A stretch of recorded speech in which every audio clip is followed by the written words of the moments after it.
the clerk to do the roll call, please. Thank you. President Raymond. Here. Vice President Taylor will be on her way. Trustee Calvert. Here. I am here. Trustee Simon Holland. Here. Trustee Kelly is on his way. Trustee Minetto. Here. Okay. Madam President, we have a quorum. Thank you very much. All right, we will start then with our Pledge of Allegiance, and I will ask our Chief Financial Officer, Mr. Mark Mathers, to lead us. I pledge allegiance to the flag of the United States of America and to the republic for which it stands, one nation, under God, indivisible, with liberty and justice for all.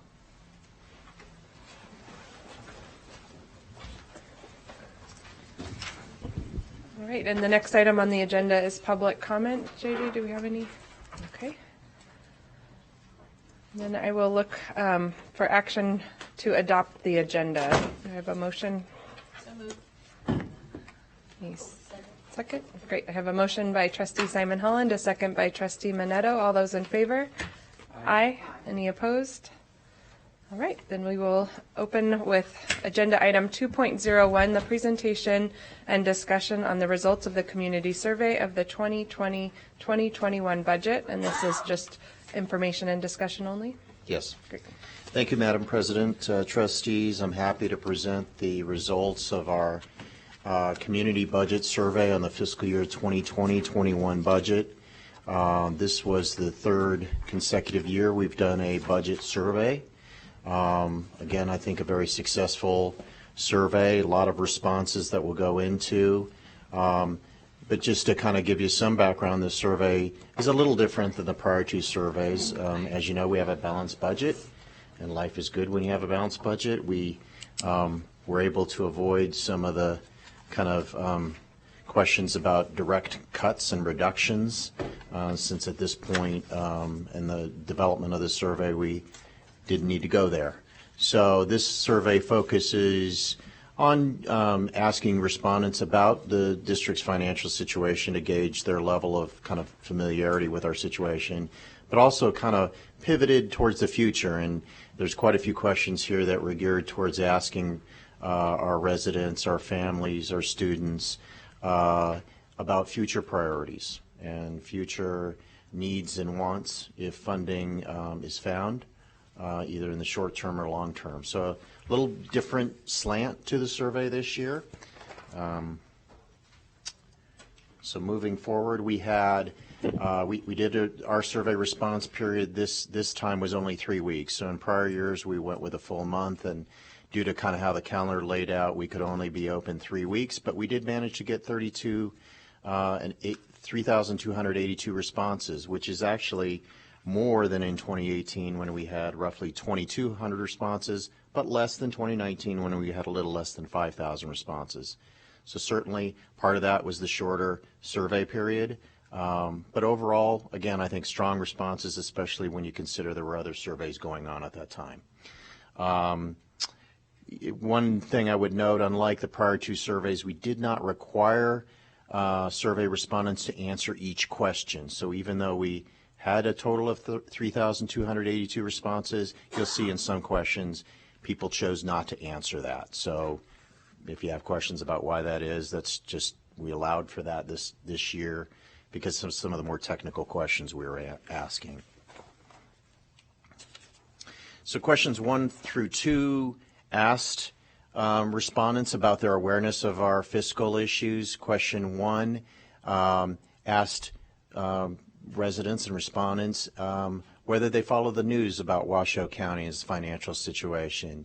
And roughly 3/4 of respondents answered either that they followed the news either very closely or somewhat closely about Washoe County and its finances. So that's kind of nice to hear.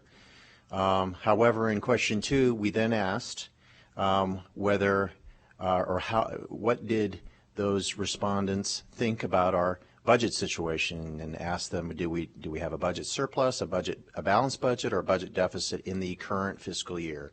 And granted, this is kind of technical. Most people don't think in terms of fiscal years. So they may have been thinking about the coming fiscal year and heard things about, our preliminary kind of deficit projections. But we thought it was interesting that, again, nearly 3/4 of the folks who responded to the survey thought we were in a budget deficit situation still. And as you know, we're not. So that was kind of interesting. Again, a very technical kind of question, and fiscal year confuses people. So part of the reaction here could be attributable to that. Questions 3 through 7 then asked about our current spending, where we spend, and should we spend less or more, and then asked about, again, future budget and strategic priorities. And as you'll see here, when we ask about future budget and strategic priorities, there's some very consistent common themes that came out of the survey. So question 3 identified the 5 priorities, or listed the 5 priorities we identified in the priority-based budgeting system. You remember academic growth, career and college readiness, community and family partnerships, safe and supportive environment, and well-rounded student experience. And we asked, this was open-ended, we asked respondents whether there were other priorities they would like the district to consider funding. And so we were looking for more broad-based programs here, but what we got was kind of more specific, which was fine. So we had more than 1,300 responses to this question, and again, you'll see these themes pop up and again and again. But of the 1,300 that responded to this question, number 1 and 2, by a wide margin, were increasing teacher wages, with more than 330 respondents indicating that's something the district should focus on, and then reducing class sizes, more than 210 responses. That was followed by special education issues, safety issues, and when we talk about safety, looking through the responses, that meant not just classroom safety or safety at the schools, but also the walk zone issue, and the tragedies we've seen this year so far with cars versus pedestrians. So that was top of mind for more than 100 respondents. And then below that, we saw folks who were concerned about technology in the classrooms, wanting that, preparing students for technical careers, mental health issues, and then music and art followed. So these, again, were future priorities that folks thought we should be thinking about.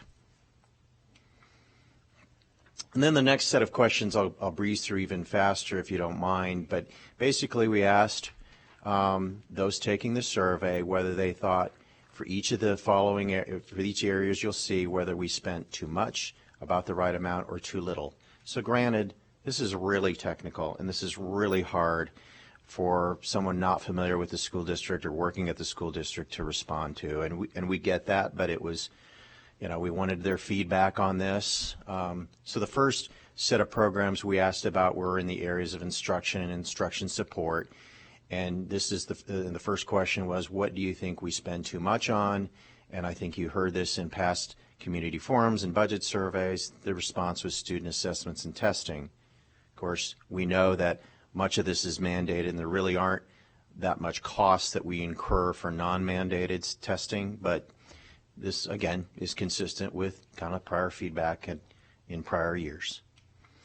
And then in terms of what we spend too little on, you can see there's 2 big areas there: classroom instruction and then career and technical education. But there are, we're, in each case, more than 50% of responses indicated we spent too little in those areas. Yes, ma'am. Did we, in the survey, tell people how much we currently spend? We did. We did, okay. Yeah, we gave percentages, not dollar amounts, but the percentage of the general fund budget in each of the areas that we spend on. Okay, so, but a percentage may not be as, as informative to some people. Okay, great, thank you. Yeah. And then we asked the same question for central services, general administration, and school administration, which is, again, principals, counselors, registrars, those kind of things. And again, I think this is consistent with prior year's feedback. Folks felt overwhelmingly like we spent too much on district administration, even though that is a small percentage. I think it was less than 0.5%. Yeah. So I'm sure for some people, anything spent on district administration is too much, and I get it from a layperson's point of view. The next, so then the next question. Yes, ma'am. Just one thought. When we post this on our website going forward, we might want to put those Okay. percentages, insert them so that people have context when they're looking at it. Got it. I will do. Just a thought. And then on what areas folks thought we spent too little on in the area of school administration, general administration, central services. Pete, Jason, Rick Martin, they win the prize. Robert Sidford, those four win the prize. Those four areas were overwhelmingly the areas respondents thought we spent too little: information technology, operations and maintenance of schools and facilities, school police, and transportation. Between 30 and 40% thought we spent too little in those areas. Sadly, the lowest, no, not the lowest, but the second to lowest is fiscal services that people thought we spent too little on. Our next question was very similar to question 3. What are the issues and challenges you feel the district should be addressing or funding more? It's just a little different way to ask the question. But again, kind of the same themes. Increasing teacher wages and reducing class sizes were 1 and 2. Now granted, as you'll see at the end of this presentation, 44% of those responding were employees of the district. So I suppose the top item might not be that surprising. But still, very strong support, again, for increasing teacher wages and reducing class sizes, followed again by special education issues, then safety issues, and then technology and career technology, mental health, and music and arts again. Question 6 is a little different and not open-ended. We queried respondents on a number of potential areas we could increase funding for if the state gave us more money or if we reallocated dollars in the existing budget. And those taking the survey were asked to rank them from number 1 through number 11. And so I know this is a little difficult to read, but again, we see very common themes. So the blue bars here are areas that were ranked number 1, green number 2, and that orangish color number 3. So you can see at the top, reducing classroom sizes received, more than 3/4 of responses as either number 1, 2, or 3. Yes, ma'am. Sorry to keep, and so our overall average class size for grades 4 through 12, do we know what that is? Mike? Probably like 24, 25, more than that. You can just yell at me, Mike. Oh, excuse me. Good afternoon, Trustee Simon Holland. It's probably more around 22, 23 because we have other teachers like EL teachers and music teachers that supplement the base teacher. When we submit information for our annual report, it usually ends up around 22, 23. Is that overall or is that grades 4 to 12? That would be overall. Okay. And do we know grades 4 through 12, ballpark? Yeah, it's probably going to be 25, 26. Okay. Okay. Well, yeah, they're closer to 27. Yeah, 'cause- well, there's a lot of big classrooms out there, 35, 37 kids, okay. And that, again, that's another one. The more we can put this information in context for people, I think it's really helpful. I had one other question, Madam President. Where are counselors in that pie chart of expenses? Where do we have them? Sorry, I'm going back, but They're It's actually typically signed in included pie in chart. student support. Right. I'm not sure which. okay. Yeah, student support, counseling, health services. Oh, got it, 4, okay. 5 up. Yep. Okay, so in that line that said school administration and district administration, where would they be? They wouldn't be in there. So they're down. They're in the category under instruction and instruction Gotcha. support. Okay, student support. Okay, Yeah. great. Thank you very much. Sure. Got lost there. And so again, of the 2,100 responses to this survey, 1,700 or so indicated reducing classroom sizes is either the first, second, or third priority, which was closely followed by the teacher salaries. And then surprisingly to me, or maybe not surprising, but interesting to me at least, is that the number 3 overall choice was to add 20 behavior analysts and 20 behavior specialists to address behavioral issues. So it's interesting that, at least to me, again, that the public picked up on that, and that is being recognized as an important issue for the district. And then number 4 was textbooks. And then the rest of the responses you can see kind of follow and are more lower ranked overall. But again, I think you see two main items that appear again and again, which is teacher and employee salaries and classroom sizes. And so question number 7 is, again, a very similarly worded question. Again, this one's open-ended. Are there other programs or funding priorities not listed in that prior question you think deserve additional funding? And even though we had classroom sizes in there, that popped up as a very common response here. So class sizes, teacher pay, special education, music, art, and mental health supports. And then, so that really completed the meat of the survey. Questions 8 through 10, cover demographic questions. And so this question asked folks to self-identify whether they were just a parent and not an employee. So roughly a little less than 50% were parents of a student in Washoe County School District. And then in the middle, we asked, are you an employee of Washoe County School District, or are you an employee and a parent of a student in Washoe County School District? And roughly 45% fell into that group of being an employee with no children in the district, or an employee with children in the district. So it's roughly 50-50 between parents who aren't employees and employees.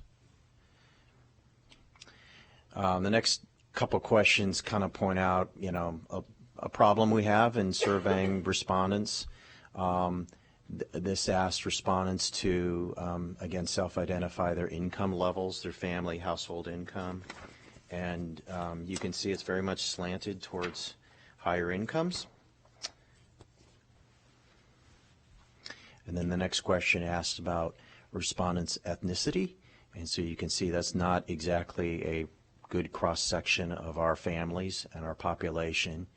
So we've begun the conversations about how to reach out to those demographic groups in the future to increase their participation in these surveys, because it is important. We did provide a Spanish-speaking survey. Those responses are included in this slideshow, but there were only 33 Spanish-speaking responses that we received. So we are working with communications to try to identify other better ways to reach those communities. So thank you for listening. I tried to make that quick given the length of your day here. If you have any other follow-up questions or feedback for us, we're happy to take that.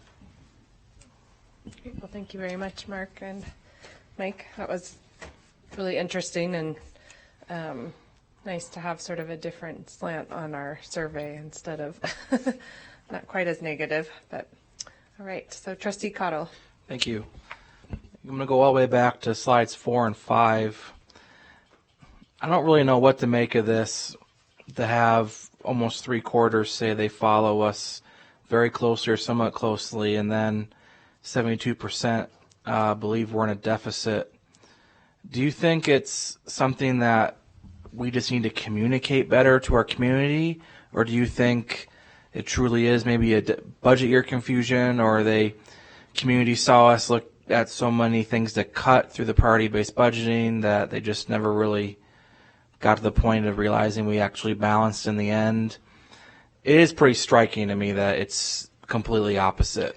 So what are your thoughts on that? So I guess my thoughts, and you know, I haven't worked for the district that long, but being someone who worked outside the district and hearing about the district's financial difficulties, I think that what we're dealing with is just years and years of statements that the district was in a deficit situation, and it's just the residue of that long history of deficits and the painful cuts that had to be made over the last 3-4 years.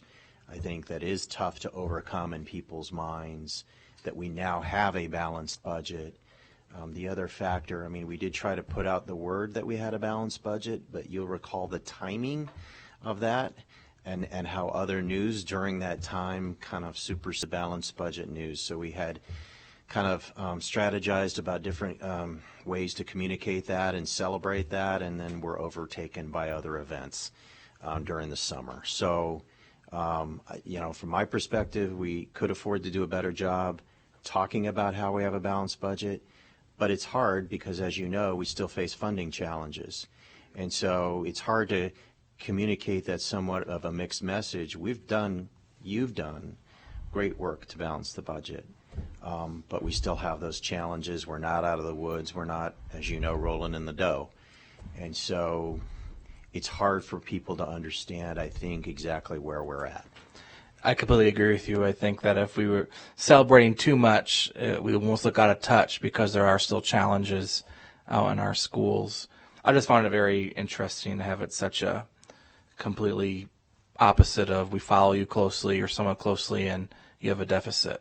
So I don't know if that impacts the rest of the survey. That's obviously where we started in the survey. So I don't know if this was flipped or if 72% said balanced, if that would have changed the other responses. I mean, I guess we'll never know, but something to consider as well. Yeah, and we intentionally worded this the way it was. So in prior years, sometimes we kind of led the witness, if you will, and kind of, you know, asked, are you aware that we have a budget deficit? This year we tried to be very objective and ask it in a way to truly pick up on what did people understand or think. So we didn't go back and correct them because we wanted, you know, the real data.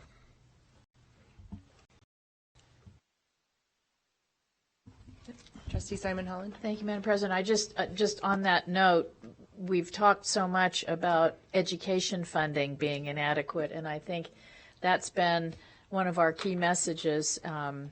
And you know, in a future iteration, particularly when we're in a legislative session next year, and we're asking this question in January or February, you know, asking about the adequacy of education funding would probably help us to answer that question. What are people's perceptions about that?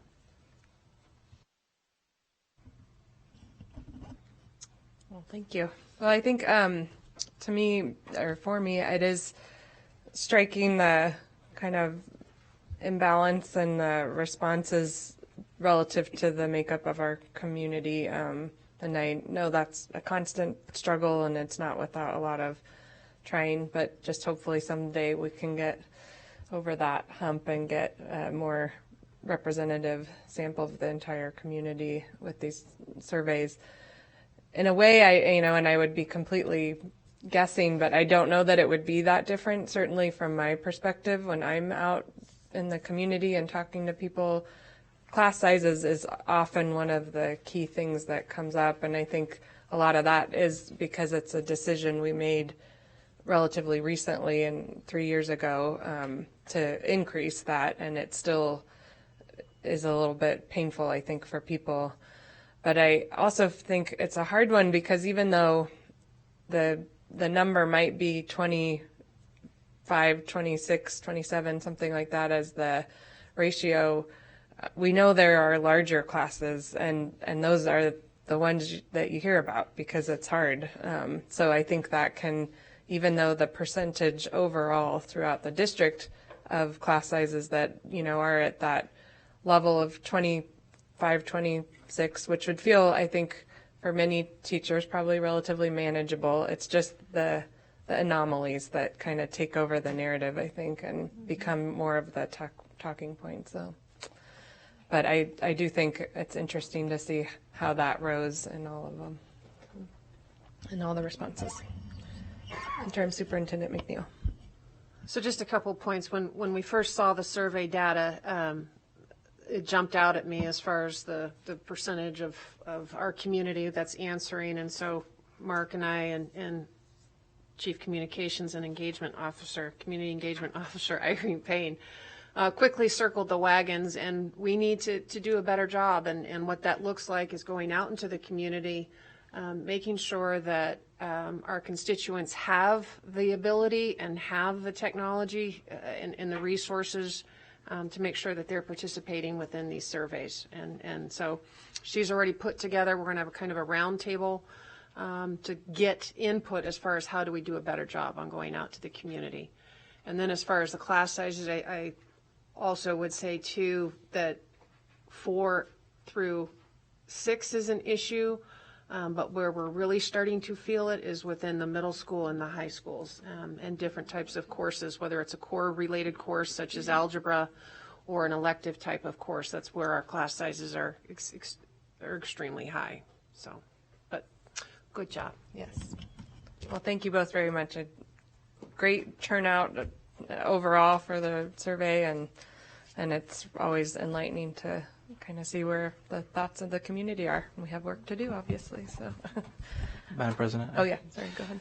So just a thought that came to my mind when we're talking about class sizes. I know when we talk about as a district or we're talking about grades, that number can potentially not look what people are feeling because someone is a part of a class that's got 39. What might be helpful is what's the average class size in the highest third or the fullest third of classrooms in our district, because then that's where we're going to see the issues versus, yes, this grade at this school has an average class size of 18. We're probably not going to hear that from them. We're hearing it from the middle school that has class sizes of 34, 35. That will help us, and I think it'll help us to know where that is, because I didn't see it in this survey, but I know in the past, looking at where zip codes on where the response are coming from could be a correlation on where we're hearing this from and then what schools are actually seeing these really high class sizes and what grades. Trustee Simon Holland. Thank you.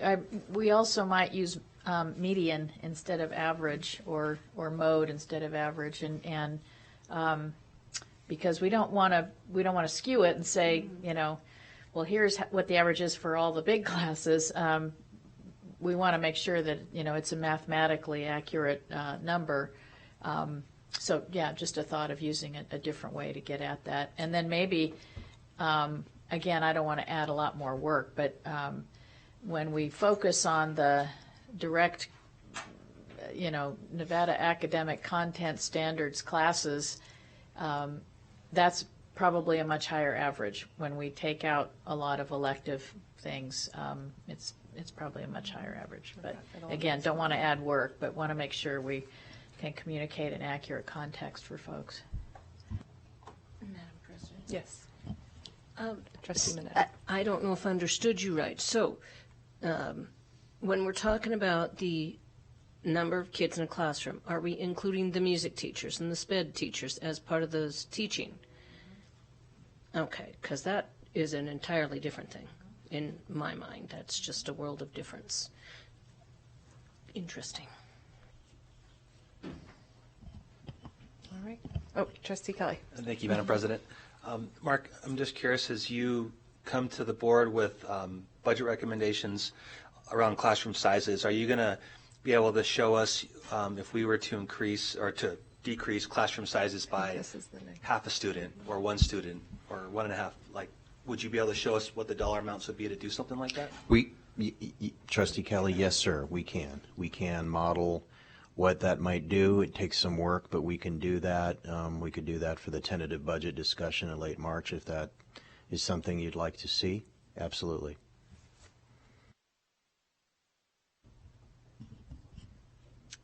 Okay, if there's no more questions, then we will move on to the next agenda item. Okay.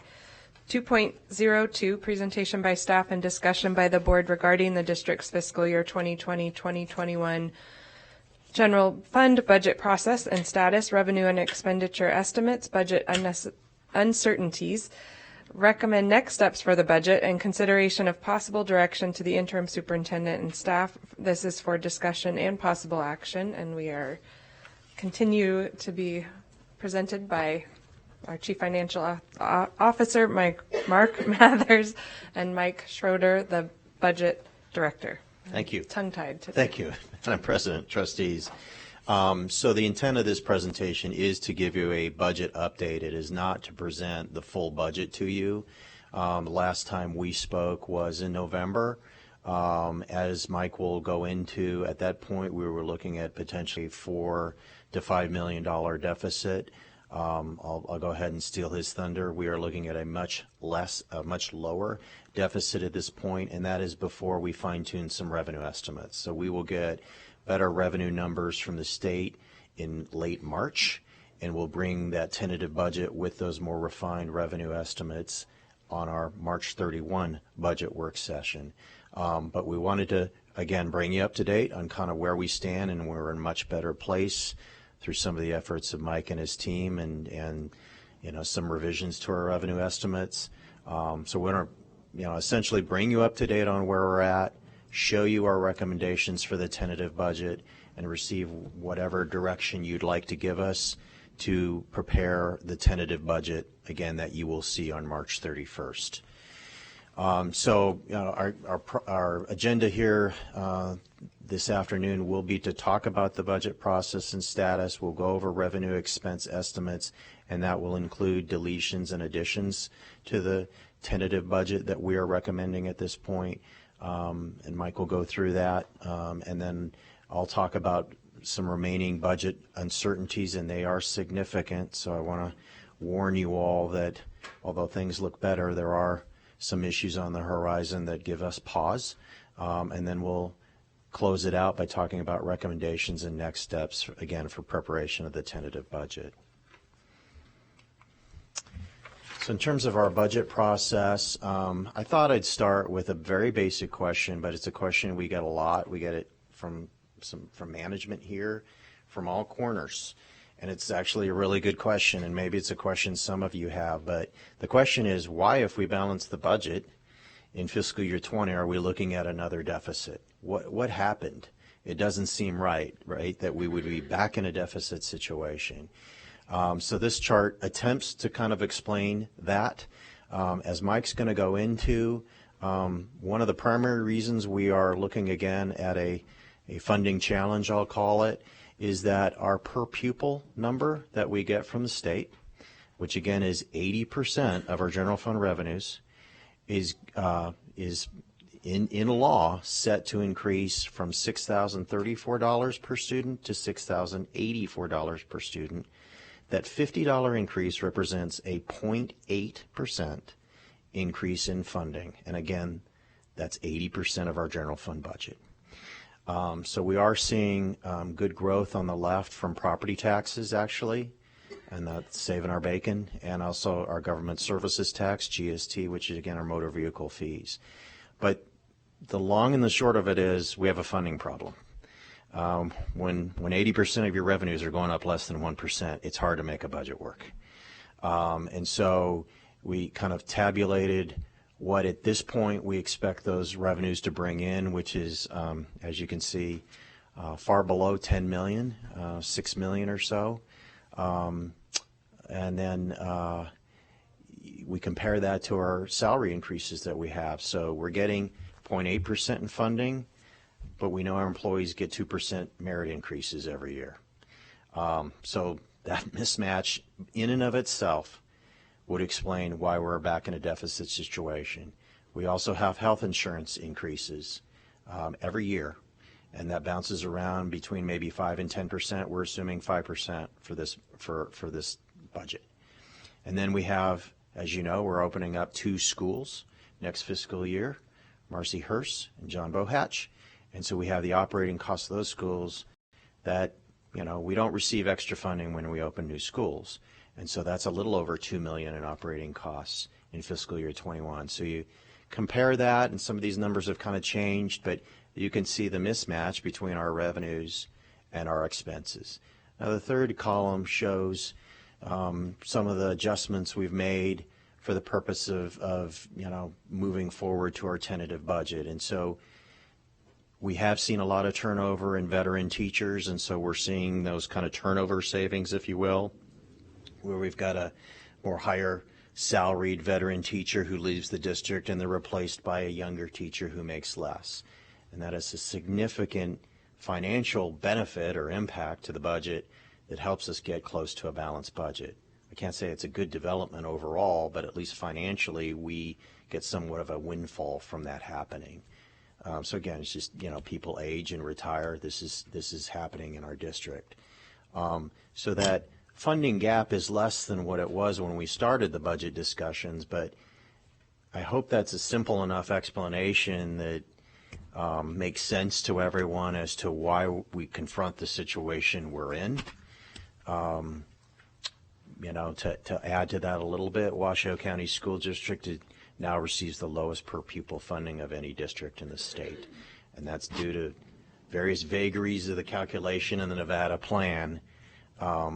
We just don't benefit from being extremely small, and we don't benefit from being extremely large. So we just don't benefit from economies of scale like Clark County might, and yet we don't get adjustments that some rural school districts receive, and they receive more than $10,000 per pupil as a result. So just wanted to put that out there. I hope that makes sense to you all before we kind of get into the nitty-gritty. Make sense? Okay. So now I'm going to turn it over to Mike. Thank you, Mark.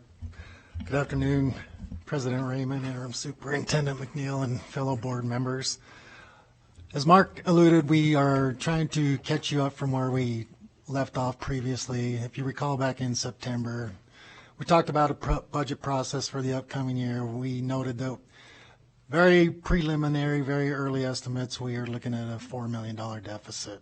And we talked to you about a budget approach for the year, given the fact that $4 million seemed to be a lot less than it had in the prior years. It looked a lot better, given the fact that we had made significant reductions over the last 3 years. There wasn't really an appetite to go into some big formal budget reduction process and trying to hit up all our departments and areas to say, how can we save money? It's more of a informal approach to meet with departments, refine numbers on the budget side, look at what departments are expecting for the upcoming year, have them really critically look at their budgets, review their operations. Were there ways they could come up with efficiencies? Were there vacancies that had sat there? If they didn't fill those, what would be the impact to the department? And really analyze their operation and say, are we meeting our needs? Are there things we're overdoing? Really force them to look at how they operate and how would that impact our budget. So that's kind of the process we took here. We broke it out into 2 phases. The first phase was a collection of long-term critical needs. And this was not a wish list. It was, what are we doing underfunding or not funding? Could be mandated costs, not replacing equipment, things like that, that if we don't address these in the near future, something bad might happen. So that's what the list was really meant to be. Some of those ended up as additions, which I'll talk about later here. And a lot of them formulated some of the budget survey questions when we were talking about behavioral analysts and specialists, class sizes, textbooks, teacher salaries, things like that. Those were directly from this critical needs list. So that was started in October. Then we moved to meet with every one of our departments, and we kind of gave them a preset list of things we wanted to look at. We sent them information regarding their positions and their budgets and things like that. We really wanted them to look at how they operate. Are there budgets that they historically still haven't spent? Could those be reduced?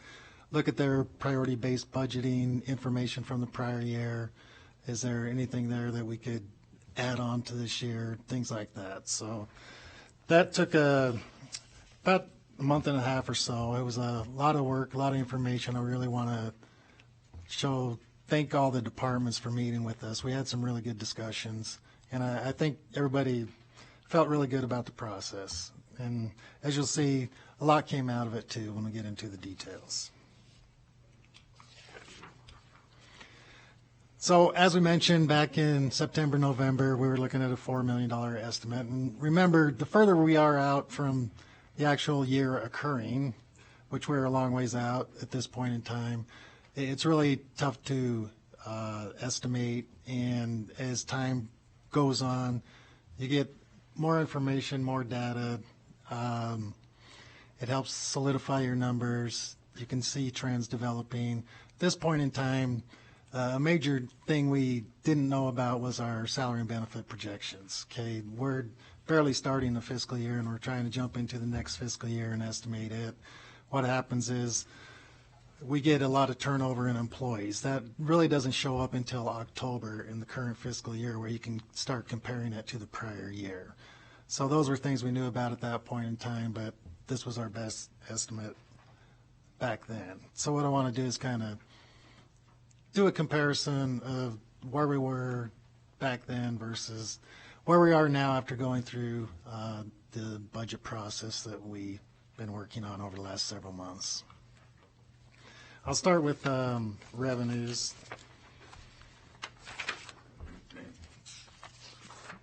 The revenues didn't change significantly. What really happened here is on property tax, our original estimate had a 3% growth for property tax.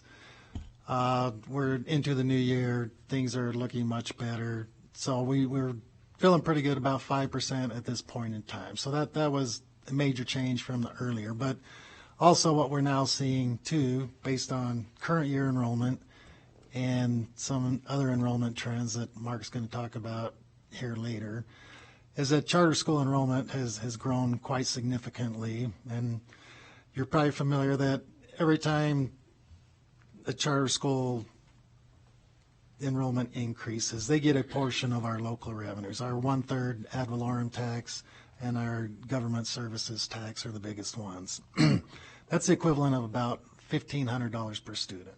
So every time charter schools grow by one person, we're losing $1,500. So when you add that up, based on where we estimated our fiscal year 20 charter enrollment to be versus where it's heading for fiscal year 21, that was a significant difference to the current projection. So what we may have made up in some property tax, we kind of lost a lot of that over for charter growth. So, but overall, there's about a little over $400,000 increase in that.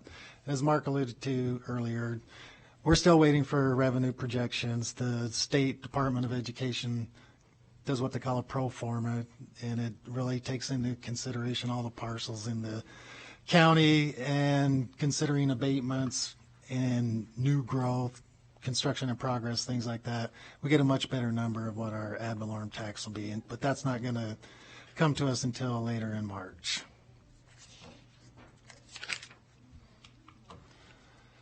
Now, on the costs, there's a lot of activity going on here, obviously, because a lot of things change. As I mentioned, salary and benefit adjustments, new projections, meeting with all the departments. So a lot was going on here.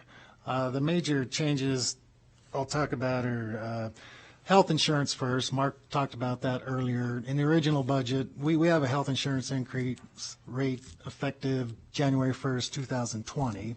That covers half of a year. We have to build that other half of the year into next year's budget. So that's what we had in the original budget. We didn't have any cost increase effective for January 1st of 2021. So this is really saying we're probably going to have some increase. We don't know exactly what it is. It's 5 to 10% typically per year. We have a new health insurance provider. We're only 2 months into that. It's really hard to know for sure where we're going to be, but we wanted to add at least a 5% increase for that. And then the big change here also you'll see is textbooks. So originally our adoption called for the adoption or well, not the implementation, the purchase of K through 5 science textbooks. To do that would have cost us $2 million more than what we had in the budget right now. Initially, we added that after discussing with our curriculum department. We felt that they could implement that over 2 years, whether it be K through 2nd grade in the first year or 3rd through 5th grade, but basically break it in half and do it over the next couple of years. So doing that essentially adds back the $2 million and saves about $400,000. So that's why there's a $2.4 million difference there. The next change. Just Trustee wanted to, Simon Holland. thank you. I just wanted to put in my plug for finding a way to fund those textbooks sooner than the 2022 school year. And I know that you all are working on that and perhaps looking at some, some financing to be able to do that. It's been, a long-standing concern. I talked with the interim superintendent about it this morning. We have not implemented new science textbooks since the year 2000. So a child that started in kindergarten with us then has finished graduate school and a PhD before we are implementing new science textbooks. And I think, and science is our lowest average grade level proficiency testing. And I just want to be on the record. I know that other people share this concern. If there's a way that we can finance it, if there's a way, I know I asked you about the sources and uses and what the fund balance would be. Given this, we would have an 8.26% ending fund balance, which is great, and we don't want to erode a lot of that, but if there's a way we can find a compromise to begin the adoption of new science textbooks sooner, I think it is absolutely incumbent upon us to do so. So I just want to put that out there. Thank you. I know you're working on it. Thank you, Trustee Simon Holland. Probably the most significant one after that would be early separation incentive program. That's a negotiated item that we had hoped to work with the associations during our negotiations process to try to revamp that somehow so it was a much more worthwhile benefit. We weren't able to do that, so we've had to restore that into this budget, and that's a little over $1 million. And as we mentioned earlier, there was a number of deletions and additions to the budget that came as part of our process of meeting with all the departments. And we'll get into each of those additions and deletions in a second here. So total, back when we first started the process, we were looking at about an $11 million increase in expenditures in this original estimate. Right now, it's about $7.5 million. So the difference there is a little over $3 million.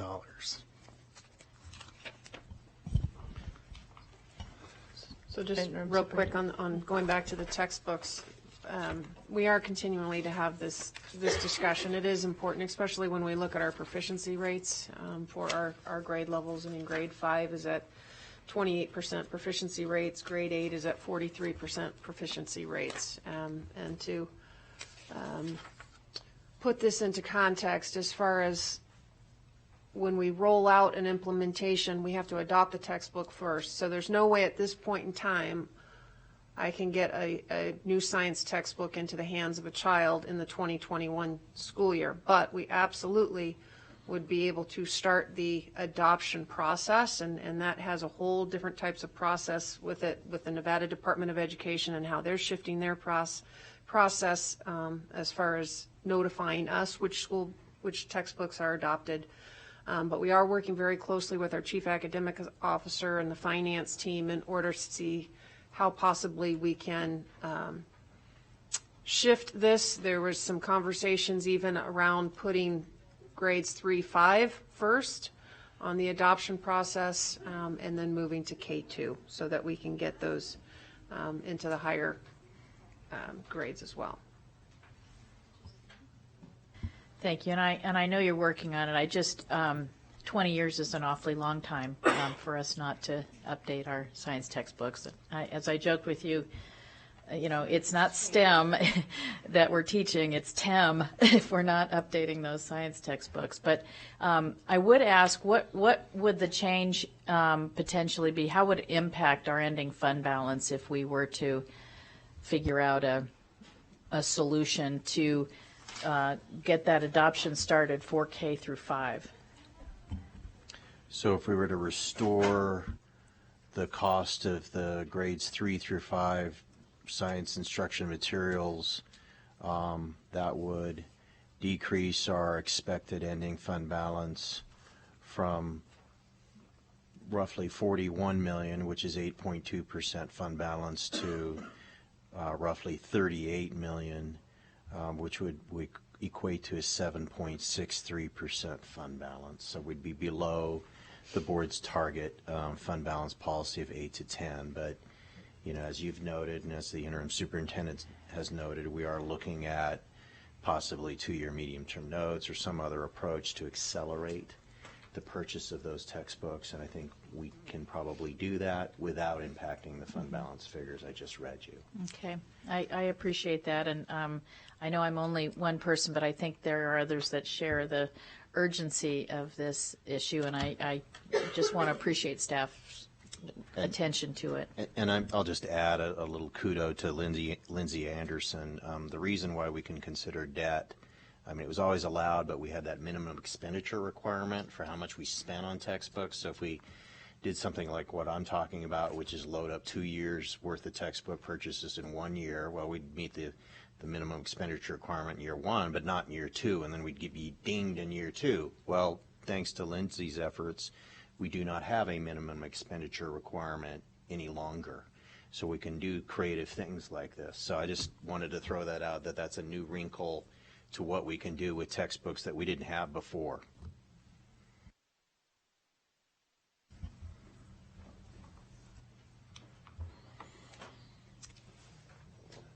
This is a summary just combining revenues and expenditures. As we talked about, revenues are a little bit over $400,000 better than where we were. And after meeting with schools, departments, really looking at salary and benefit projections, things like that, we are now $3 million less in expenditures. So we've gone from a little over $4 million deficit to about $750,000. So it's much better than where we were. As we said before, it's pretty early in the process. We're much further in the process and working with school or departments and really looking at the way we operate. We were able to do some really good things here. I got a quick question. Do you know if the cost to purchase textbooks is going up, or is it flatline, or is it going down? I mean, if it's going up, then purchasing textbooks sooner than later would save us money. But if it's going down, perhaps waiting a year and then buying textbooks could save us money. I'm just curious if you know what's happening with that. Over the last couple of years, they've increased significantly. I'm not sure that they're continuing to rise. Kendra Fox and Debbie Beiersdorf are more of the subject matter experts there. And I know science is rather expensive compared to other adoptions. I mean, we would hope to see cost decreases, perhaps because a lot of the curriculum is now on a laptop, but we're not seeing that. It's just a few textbook publishers in the nation, and they're real good about maintaining the prices of their products. And that's what I was just going to say is I think sometimes that there's a belief that because it is an online type textbook that it's going to be cheaper, and that is absolutely the antithesis of what's happening. Yeah. Thank you for the question. So as we mentioned, there were a number of deletions basically by meeting with departments, discussing operations, how they can be more efficient. I'm not going to go through every one of these, but I'll hit the major ones. An efficiency, first of all, chief of staff. As we know, the position has been vacant for a while. Those duties, although important, have been assumed by other responsible people. And so far, we seem to be making do. So it's recommended that that position be eliminated. the executive assistant for the chief of staff will be retiring. Those duties are felt like they can be shifted to other executive assistants. So this is at the executive level, central office level, a reduction. Extended studies position, once again, they looked at their operation. They felt like 2 existing coordinator positions could be combined into one, and they also had a secretary position that was retiring that they felt like they could still manage their operation by doing that. Once again, looking at the way they operate, can they still do what they need to do with less staff? So it's another efficiency that our departments have looked at and provided for to help us resolve a budget deficit. Other department efficiencies, this is really related to special education, which was talked about with West Ed at a board meeting here last week or 2 weeks ago. The other one is really through human resources and Department of Professional Learning, eliminating some positions and swapping duties just to become more efficient and probably overlap duties, things like that. So we'll be able to create more efficiencies there. Now, I know the next one, option schools, has school in the title. We really do not like to look at schools for reductions, but we do look at schools as the cost on a per pupil basis. These are some of our highest cost schools. So when we looked at this, we did not reduce any teacher positions whatsoever at these schools. This was really clerical staff and administrative staff, whether it be a dean or an assistant principal, multiple secretaries, things like that. So that's all that's going on there. It is not affecting teacher staff at those schools. And the rest of these are really kind of rebasing budgets where historically we haven't spent them, and we feel like we can live without them. A vacancy position in the print shop that have been vacant for a long time, and they're still managing to keep up with duties. They do have busy times here and there, but overall they're able to keep up with the workload. So those are really the deletions that came out of part of this budget process and working with all the departments. Now, also, it's not always good news. There are some needs and critical things that we need to look at. A lot of these are mandated items. They're either by law we have to provide them, or they're tied into negotiated agreements. Like the first one, the sick leave payoff, this is a negotiated item, and it's a cap that's set through our negotiated agreements, and it's tied into our ad valorem tax. So if our ad valorem tax is going up, then the cap on the sick leave payoff goes up. The other one is a new negotiated item, an increase of stipends, and this is really prep period stipends when a teacher foregoes their prep period and fills in for a classroom that is missing a teacher and could not get a sub. So that went from $30 to $40 an hour. That's about a $210,000 increase. We had an enrollment increase this year. This is really our per pupil item that we provide to schools for on a per pupil basis. There's a special education caseload. Special education teachers typically have a caseload of the number of students they can teach. Sometimes they exceed that and provide assistance to other teachers who are exceeding it. Anyway, this is something we're negotiating with WEA to really reward them and pay them for services they're providing because they're being underpaid right now. Reclassification budget. Every year we get a number of positions departments submit for reclassification of those positions because of expanded duties, things like that. This provides a budget for them to go through that process because typically they don't have a savings within their department to pay for it. So it's really a district responsibility, and we're trying to get it in the budget to provide for it. School safety specialist, this was mandated by the last legislature that every school has one of these, so we've added that position. Fixed mandated cost increases, this really came through the critical needs. Some of the needs that departments listed were actually mandates and increase in costs that were coming in this upcoming year. We have association fees, HOA fees with Sky Ranch and Bohatch, and typically we don't have those, but we haven't built a new school in a while either. So that came with the cost of those new schools. And a lot of this was really plant facilities, inspection fees, things like that that are increasing in costs.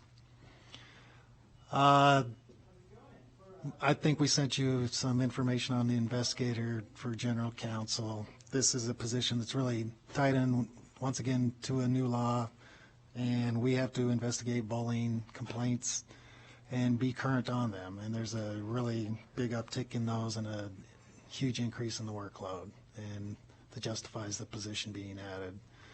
And in talking with schools and departments, Parent University and Family School Partnerships provide classes to parents, which are very valuable.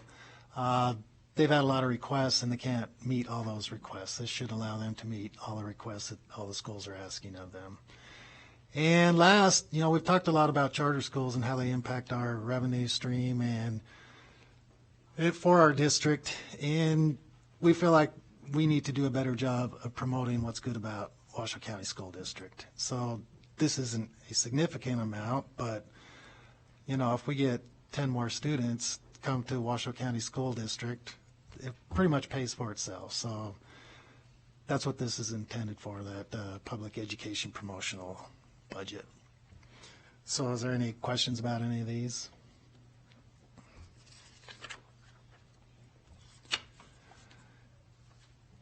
This is an overall summary of where we're at. As you know, first year we had a structurally balanced budget in a long time. That's where our revenues equal expenditures. Moving into this next fiscal year, as we've spoken, we're about $750,000 deficit position right now. And obviously there's still things to happen, information to be had, and we're hoping we can get to a balanced budget by the time we do the tentative budget. But once again, when we talk about education funding adequacy, if you look at the revenue number, 6.8 million increase, that's like 1.4%. And when you consider, we're charged with pretty responsible task of educating 64,000 kids, plus providing all those students with the qualified, happy staff. A 1.4% increase in funding makes it pretty difficult to do that. So once again, going back to what we talked about a little earlier. Trustee Simon Holland. Thank you, Madam President. What is embedded in this overall big picture budget for technology refresh and replacement?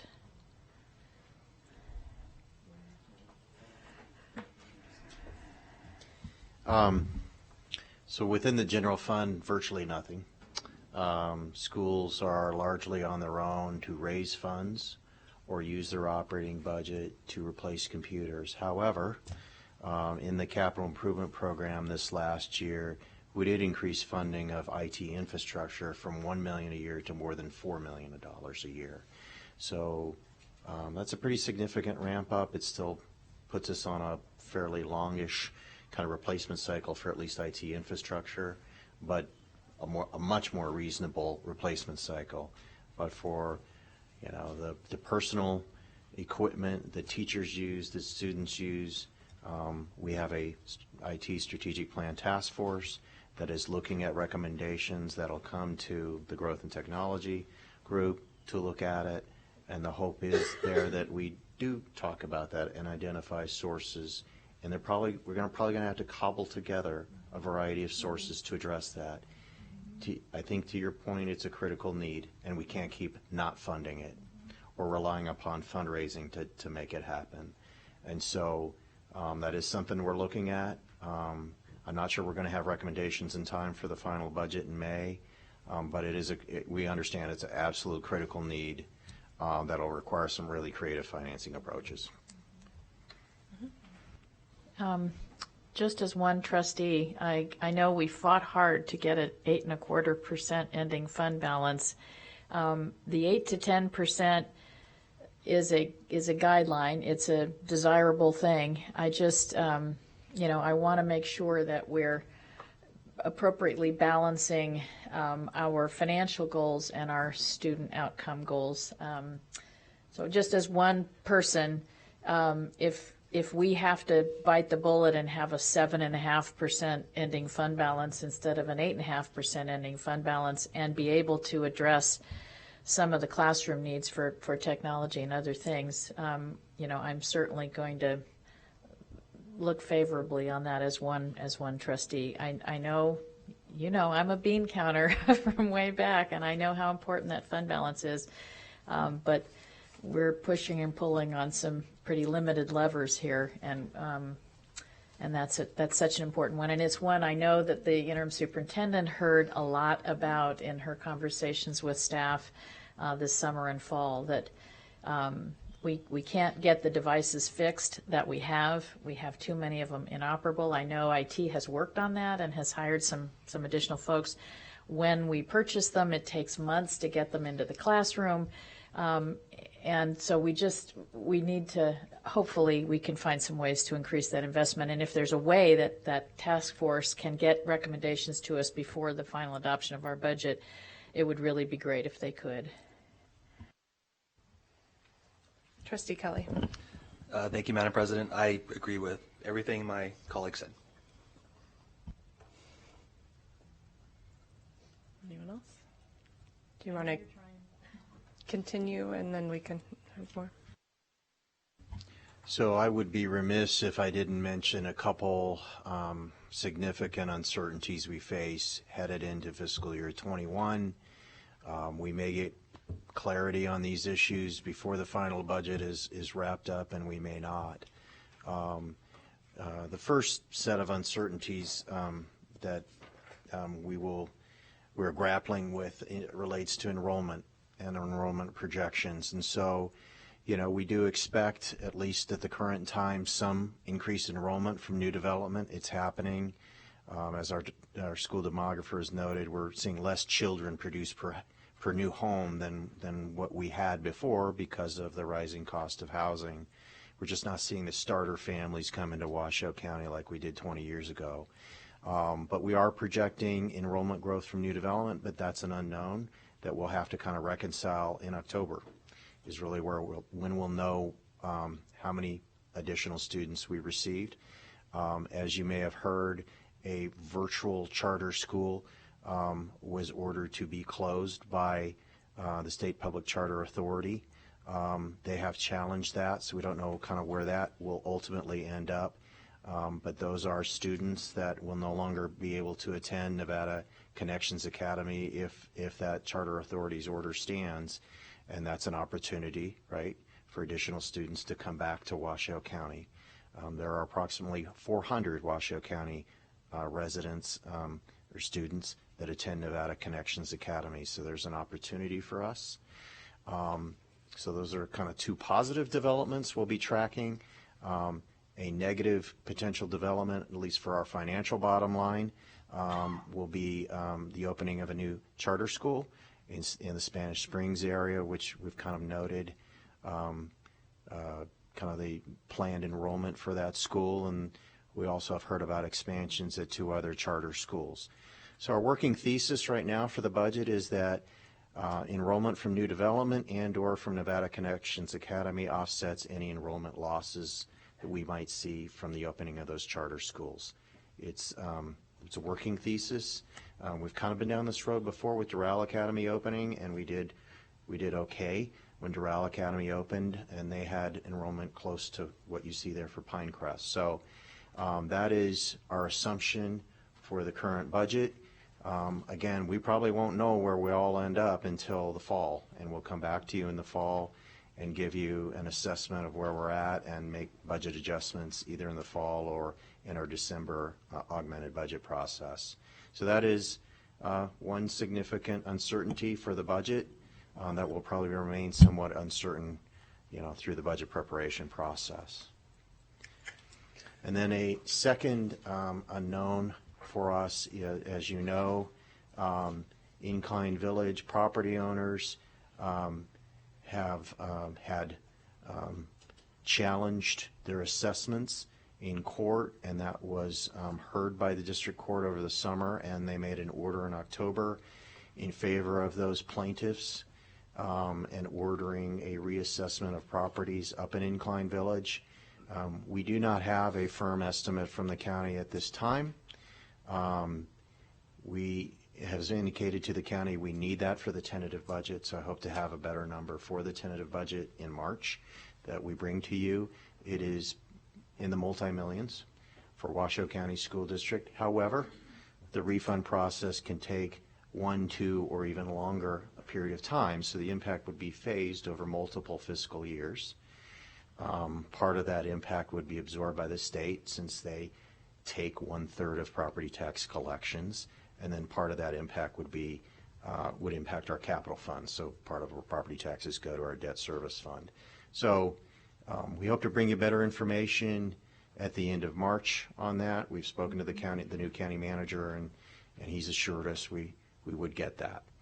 And then, lesser, I guess, kind of uncertainty relates to compensation issues. We do have reopener language in the collective bargaining agreements with several of our associations, and so we'll undoubtedly start meeting with them soon to talk about that. And we are still in the bargaining process with the School Police Officers Association. So that's a bit of an unknown, although they're a very small bargaining unit.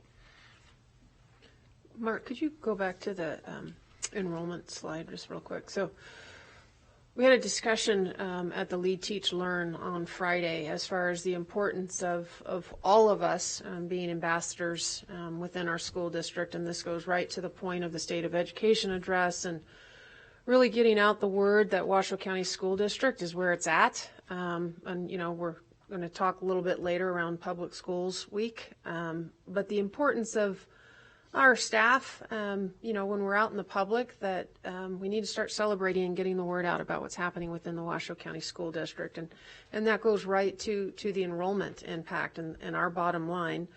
And I know that our staff is working very closely with the State Charter Authority, and they're helping us right along as far as the students at Nevada Connections Academy. We're looking at increases for North Star and helping those students out. Our last numbers were around 400 to 600 that we could possibly get back. So that's something that we all need to do a better job about, talking about Washoe County School District. So I just wanted to kind of add that component in there as well. Thank you. Along those lines, I do have one question. I noticed earlier we are deleting from the budget $20,000 for North Star Academy's marketing. I know we're then adding the $50,000 for overall marketing. Does that sort of get absorbed as part of that the focus, any focus on marketing that would need to be directed to North Star would just come out of that? Yes, Cool. ma'am. Okay. Yeah.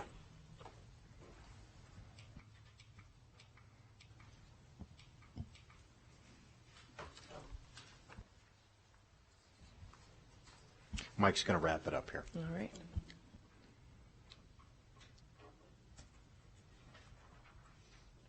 Next steps for the budget process. Right now, our intention would be to bring forward what we presented here as recommendations to include in the tentative budget. There's still some refinement to be done. As we mentioned several times, we get a revised revenue projection from the Department of Taxation. That's really the official number that we end up using for the budget. That can affect our debt service fund and obviously the general fund. We also get a couple more months to really look at other revenues on a trend analysis basis, mostly government services, taxes. Right now we have a 5% increase built into the budget. The preliminary estimates from the state were about 6% more than what they had provided in the current year, but we're already over the number they typically recommend, and we usually hit that number. So we still want to look at that. There might be some room for improvement there. But The opposite side of this is when the state does the pro forma calculation, it's required by law for the Department of Ed to redetermine the per pupil amounts based on those revised ad valorem estimates. That typically is neutral. We might gain $1 or $2. There have been years where we lost 10, 11 bucks. Right now, what the state is issuing, our revenue ad valorem assessment, not necessarily the revenues yet until we get to pro forma, is a little higher, about, I think it was like 9.8%. Statewide, it was 8%. So that means if it stayed that way, based on the earlier estimate, we could lose a few dollars per pupil based on this recalculation. So until we get that number, we don't really know. So right now it's just speculation. But hopefully we will have most of those numbers. It's going to be kind of tight because we have to submit items for the tentative budget, which is going to be heard on March 31st, a week or so in advance. That's about the same time we're going to be getting these numbers from the state.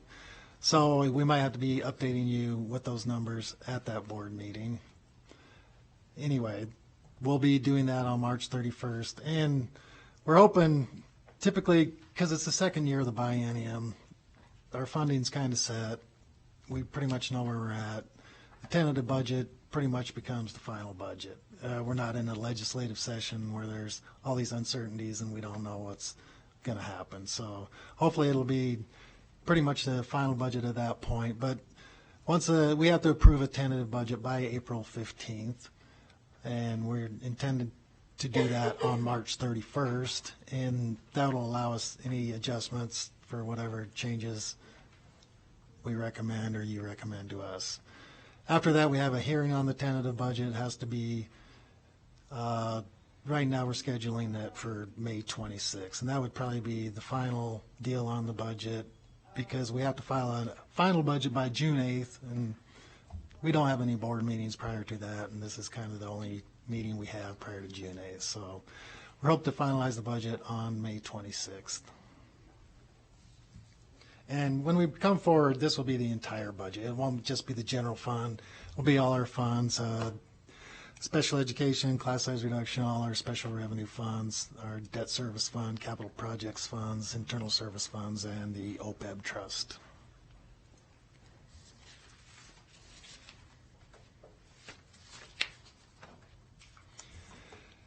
In the interim, there's still some things we're looking at. We're in the allocations process where we send allocations to schools for the next year. They start a hiring process, an overage process. It's part of a big deal. We do get CSR supplemental allocations. Typically, in past years, we've waited till those were confirmed by the state that we were getting those. So we're already in December, November, January before we can even go out and hire them, which is really difficult. This past year, we tried to do a process, and these are for 1- and 2-star schools. We don't know which 1- and 2-star schools are going to be for next year. That's not really announced till September. We'll have a better feel for that prior to September. So what we did this current fiscal year is try to provide those supplemental allocations at the beginning of the school year instead of wait till December when they were confirmed from the state. So we kind of took a gamble on that. We felt like overall there was sufficient funding in the class size reduction fund to provide for those, which as it turned out there was. And we feel the same way for next year. There should be sufficient funding, but at this point in time with all the uncertainties regarding enrollment and charter school changes, it's really difficult to take a gamble like that this early. But as we get more information, we may be able to provide some of those a little earlier in the process, at least similar to what we did last year. We're trying to be more competitive on substitute pay. We're looking at that.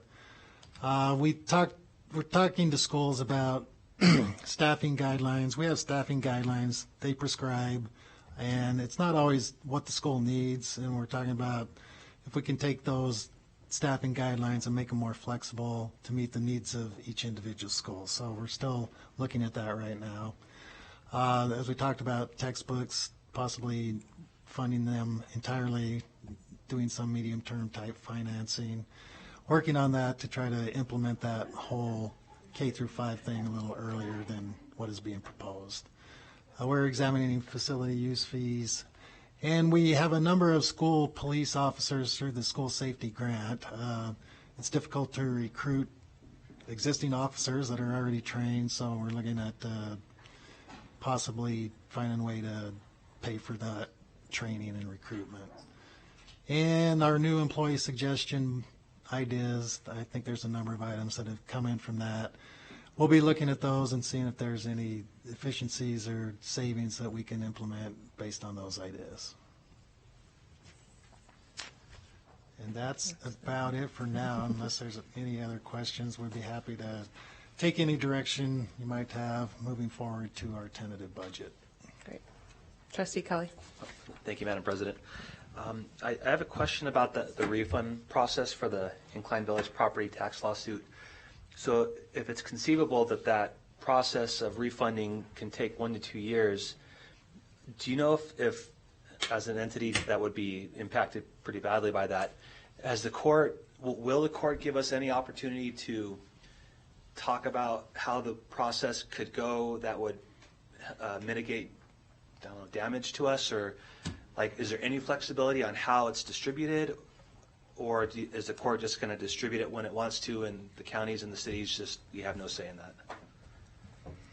So we are not a party to the lawsuit. The county is, and I believe the state is. And so legally, at least at the current time, we don't have an avenue to work with the court on questions like that. We've had conversations with the county preliminarily, but really there would be no ability to adjust the allocations of the refunds between agencies. I mean, what will happen is the county assessor will need to reassess properties, and then the county treasurer's office will recalculate the property tax owed, subtract them from what is paid, then find the then property owner going back 15 years to cut refund checks. So if a property's changed hands 4 years, they'll need to cut 4 different checks to those property owners. But it is a kind of pretty much a legally set allocation between the entities, which include the county, state, Washoe County School District, North Lake Tahoe Fire Protection District, and Incline Village GID. So it's really based on the historical property tax rates for each of those last 15 years.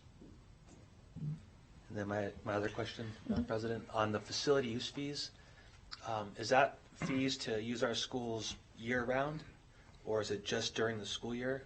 And I ask because I know there's a lot of groups that have expressed interest in using our schools during the summer or during our other breaks, and would be willing to pay a fee to cover, police or custodian or whatever would need to be done. So what period of time do those fees cover that you're looking at? I'm candidly not sure. It's been many years since we updated the facility use fees, and so the conversation is with our operations department is update those fees to reflect, the salary increases of custodians over that time and other costs. But I'll certainly check with them to get an answer to your question.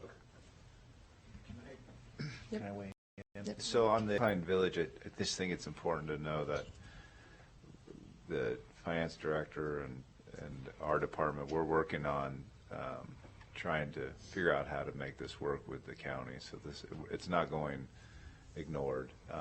At this point, though, we don't have any say with the court, and the court probably isn't going to care too much about how it's administered. She's given her order, and so now it's a matter of us to figure it out. Trustee Cotto. Thank you. So on the presentation, it says that the county commissioners are in settlement talks. Any timeline on when those settlement talks are going to end? Because obviously, if they settle, that settlement will then impact what actually is going to be distributed back, and then we go from there. So Is there going to be a timeline for that? Are you going to have what you need for a budget, or is it going to be something that just happens when it happens? So we've had conversations with the county where we've expressed our desire to have a better sense of where this all stands in time for the tentative budget. We've asked for, cost estimates from them in time for you to hear that as part of the tentative budget. They expressed their hope that we would see those numbers and that there would be resolution to the settlement talks, but they were also clear that there is no timeline to these settlement discussions. The county did vote to appeal the decision in October, which kind of gave them the time to try to settle with the plaintiffs. So preliminarily, it sounds like there's some chance that this will be resolved ahead of our budget process completion, but there's no telling. So do you know if it's the county's intent to settle, or is it just they voted to appeal, but just kind of see maybe what is out there, and then they'll just appeal it, or is the intent actually to settle and close this issue? All I can tell you and all I know is that they are in settlement discussions. JJ, do we have any public comment on this item? All right. I have a few thoughts to add. I really appreciate all the work that has been done so far, and I know for me personally, I think I can speak for all of us, how painful the last few years have been, and at this stage, having to think about, $10 to $40 million of cuts that we'd be making compared to now is it's a nice place to be in right now.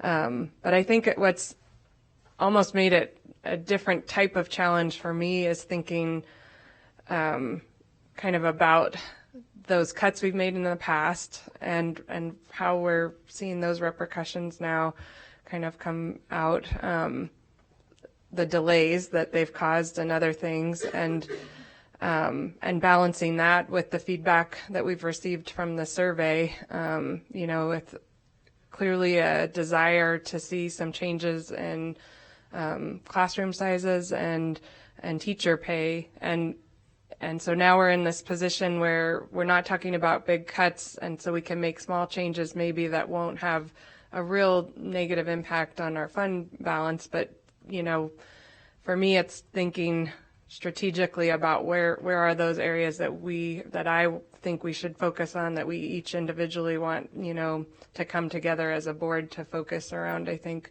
So I think that will be an exciting next step to see at the end of March what you come back with, so we know better kind of, I guess, what other sources of funding we can use for certain things.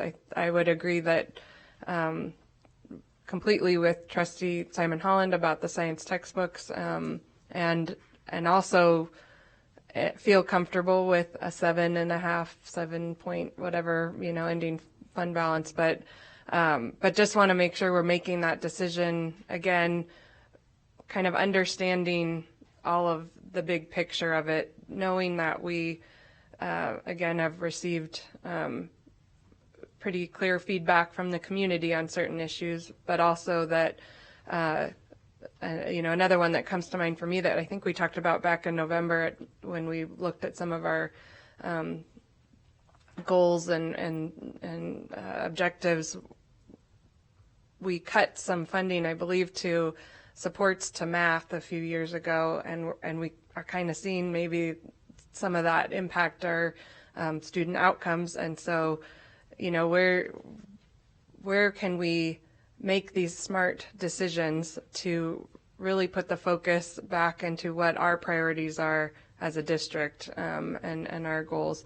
And so I think that's something I will continue to think a lot about in the coming month, and really hope that we can, find a way to address a lot of this. Whether obviously we're not decreasing all of our class sizes by 2, but maybe there is a way to be creative about the funding where we don't end up with class sizes of 38 in the elementary school or you know, in the middle and high schools even. So I don't know what that solution is, and maybe it's not this budget cycle, but I think it's something that we have to continue to look at too.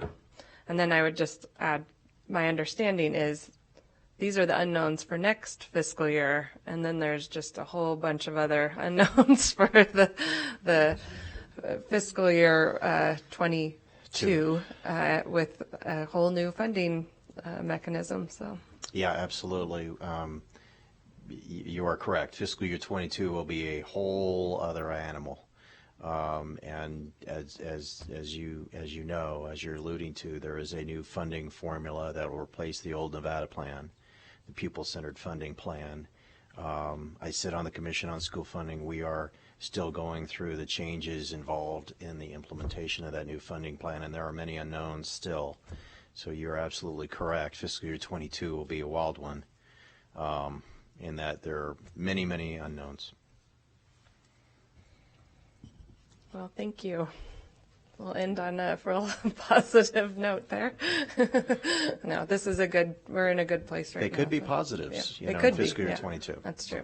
We don't know yet. And the budget director is going to miss all of that excitement.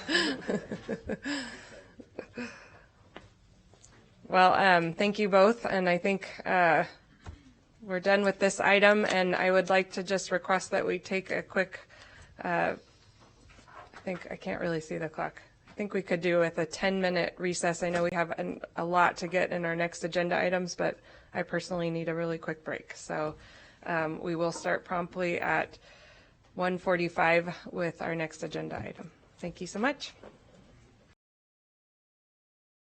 4 with 2.03. So if the board is agreeable to that, we will hear first 2.04 and then from there move to 2.03. All right, thank you. All right, so agenda item 2.04 is the presentation and discussion on the process to be used to determine the candidates to be invited to the interview with the Board of Trustees and action to finalize the date for the first round of candidate interviews. Possible action to provide direction to JG Consulting on the topics for interview questions to be used for the selected candidates for the position of Superintendent of Schools for the Washoe County School District. Possible action to approve the process to be used to allow employees and community stakeholders the opportunity to interact with finalists and provide feedback to the Board of Trustees prior to the Board of Trustees' final interviews. And possible action to finalize the date for finalist interviews. This is all for possible action. And we are joined by Emily Ellison, the Chief Human Resources Officer, James Guerra from JG Consulting. I just want to get and I forgot. Jose Leyva, also from JG Consulting. Thank you for joining us. So I'm going to really turn most of this conversation over to James and Dr. Leyva, but we did think that we would go in this order because these items kind of build on each other. And one of the major takeaways that we're hoping to have today is to be able to finalize the dates for the next milestones. So we know on March 10th, James is going to bring back candidates for consideration, but beyond that, we need to schedule the first round of interviews, whatever activity it is that's going to allow for employee engagement with finalists and feedback on those finalists, and then the finalist interview so that we can, of course, reserve venues and plan travel and all of that kind of stuff and try and maximize the dollars that have been budgeted for the search. So with that, I will turn it over to James and team, and we'll go from there. Good afternoon, Madam President, distinguished members of the board, and good to see everybody today. Thanks for having us. First, one item that we'd like to discuss, and I've consulted with JJ and Emily with regard to this item. Our thought is to provide you with the binders of the top candidates to review prior to March 10th. So what we intend to do with your approval is to ship these items to here to the central admin, give you an opportunity to review the items in greater detail prior to the 10th. So that way you have the ability to come to the central admin, retrieve your binder, and you can write in your binders, you can make your own notations, but we'll also provide you with access to the on-demand interviews as well. And we'll do that electronically. You'll have access to the dashboard to review the candidates prior to the 10th. So that was something we discussed today. So wanted to bring that point forward just for consideration. And does that make sense, what I'm referring to? The binders are, again, arranged by alphabetical order of the candidate's last name, first initial or last name. And so it's not in any particular ranking order, but if there are the top 10 out of the total talent pool, the search firm and the executive search committee this afternoon, this evening, will be identifying who we feel are the top 10 for your consideration. Trustee Simon Holland. Thank you, James. And I would really prefer to have legal counsel here when we have a conversation about what's the public record nature of those binders and any notations we would make in those binders, et cetera. Would like to come back to that question. Okay. Yeah, and he should be down shortly. So. Yeah. No problem. It's our understanding that we have until, I believe, March 3rd is when the names will be released for public consumption according to open records. So as far as the binders are concerned, it's a great point. We're not sure, so we'll confer with counsel to ensure that we're complying. And we do know, JJ and I talked about this a moment ago, that any materials that are provided to you needed to be provided to the public as well. And so James and I talked about him shipping out a flash drive with that information too. The files are too large to send via email, so that information can be posted. But I think you bring up a great question about notations in the binders and that sort of thing. So we'll have Neil weigh in on that. Yeah.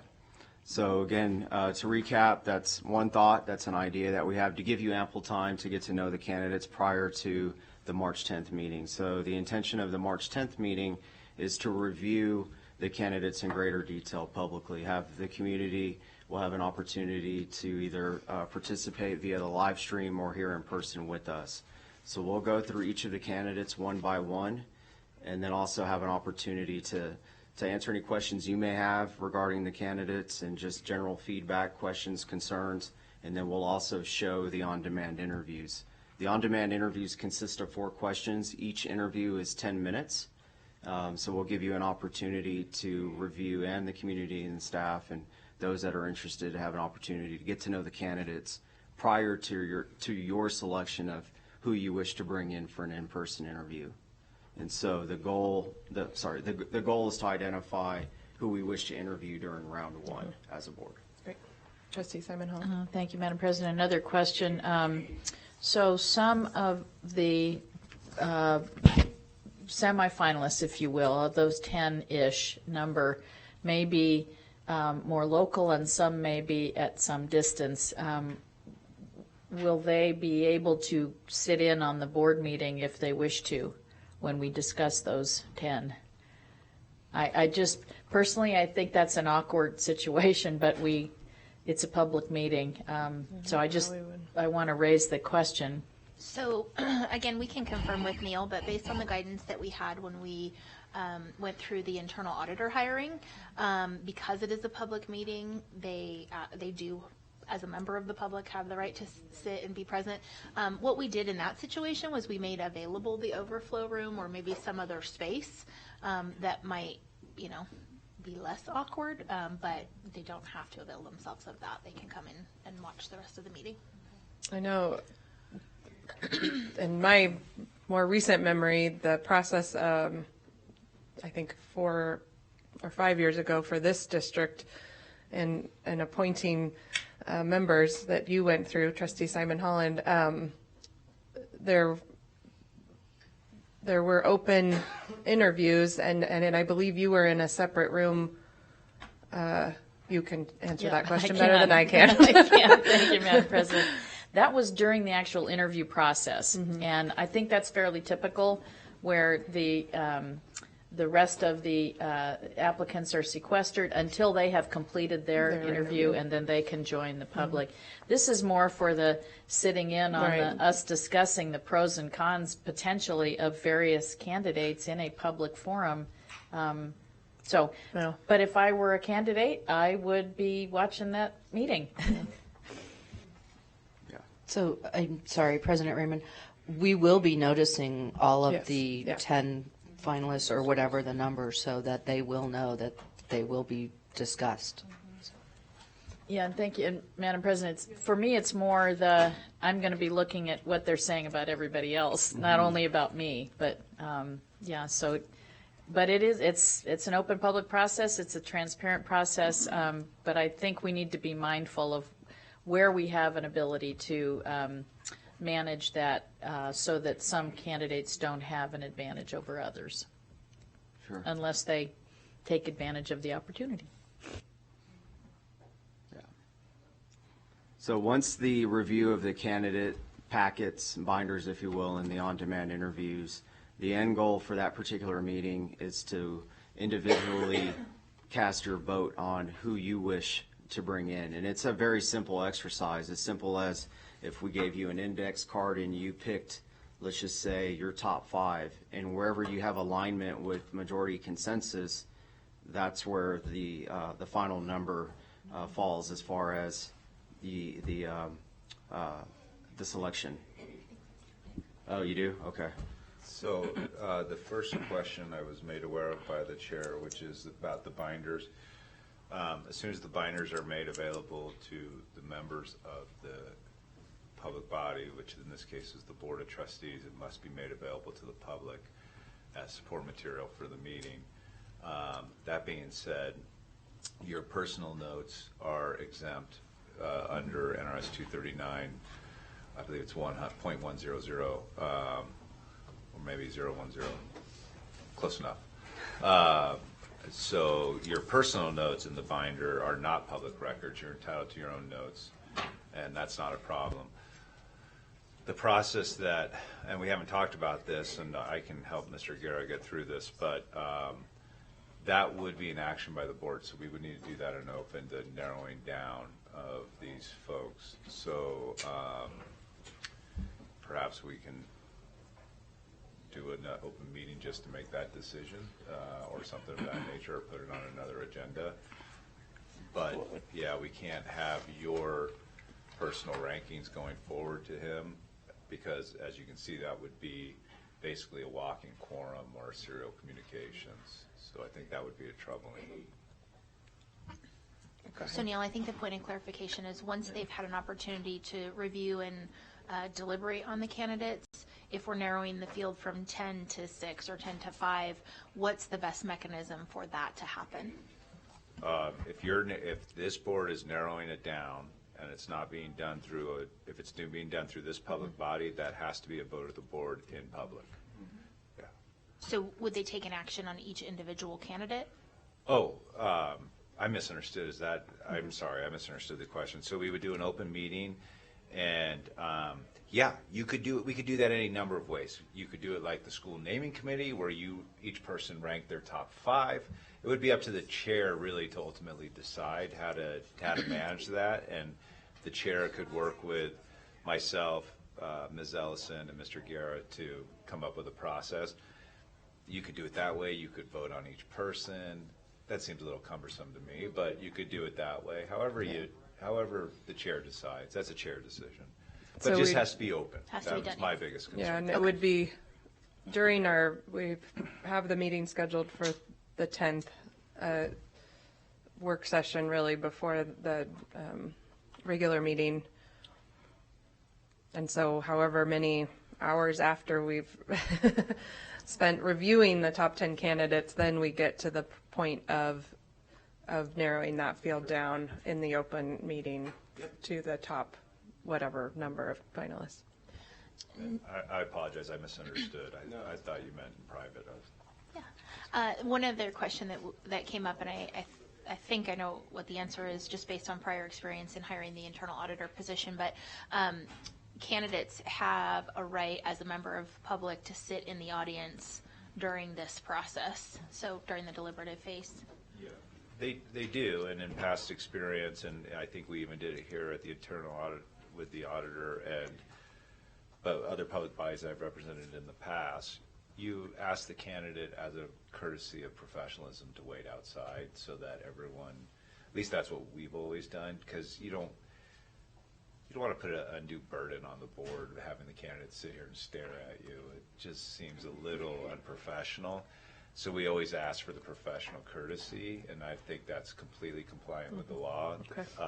They can ignore you and still sit here, but then you also could take into account, we've asked this person to do this and they've ignored us. Is this the guy we want, right? So there's a give and take there.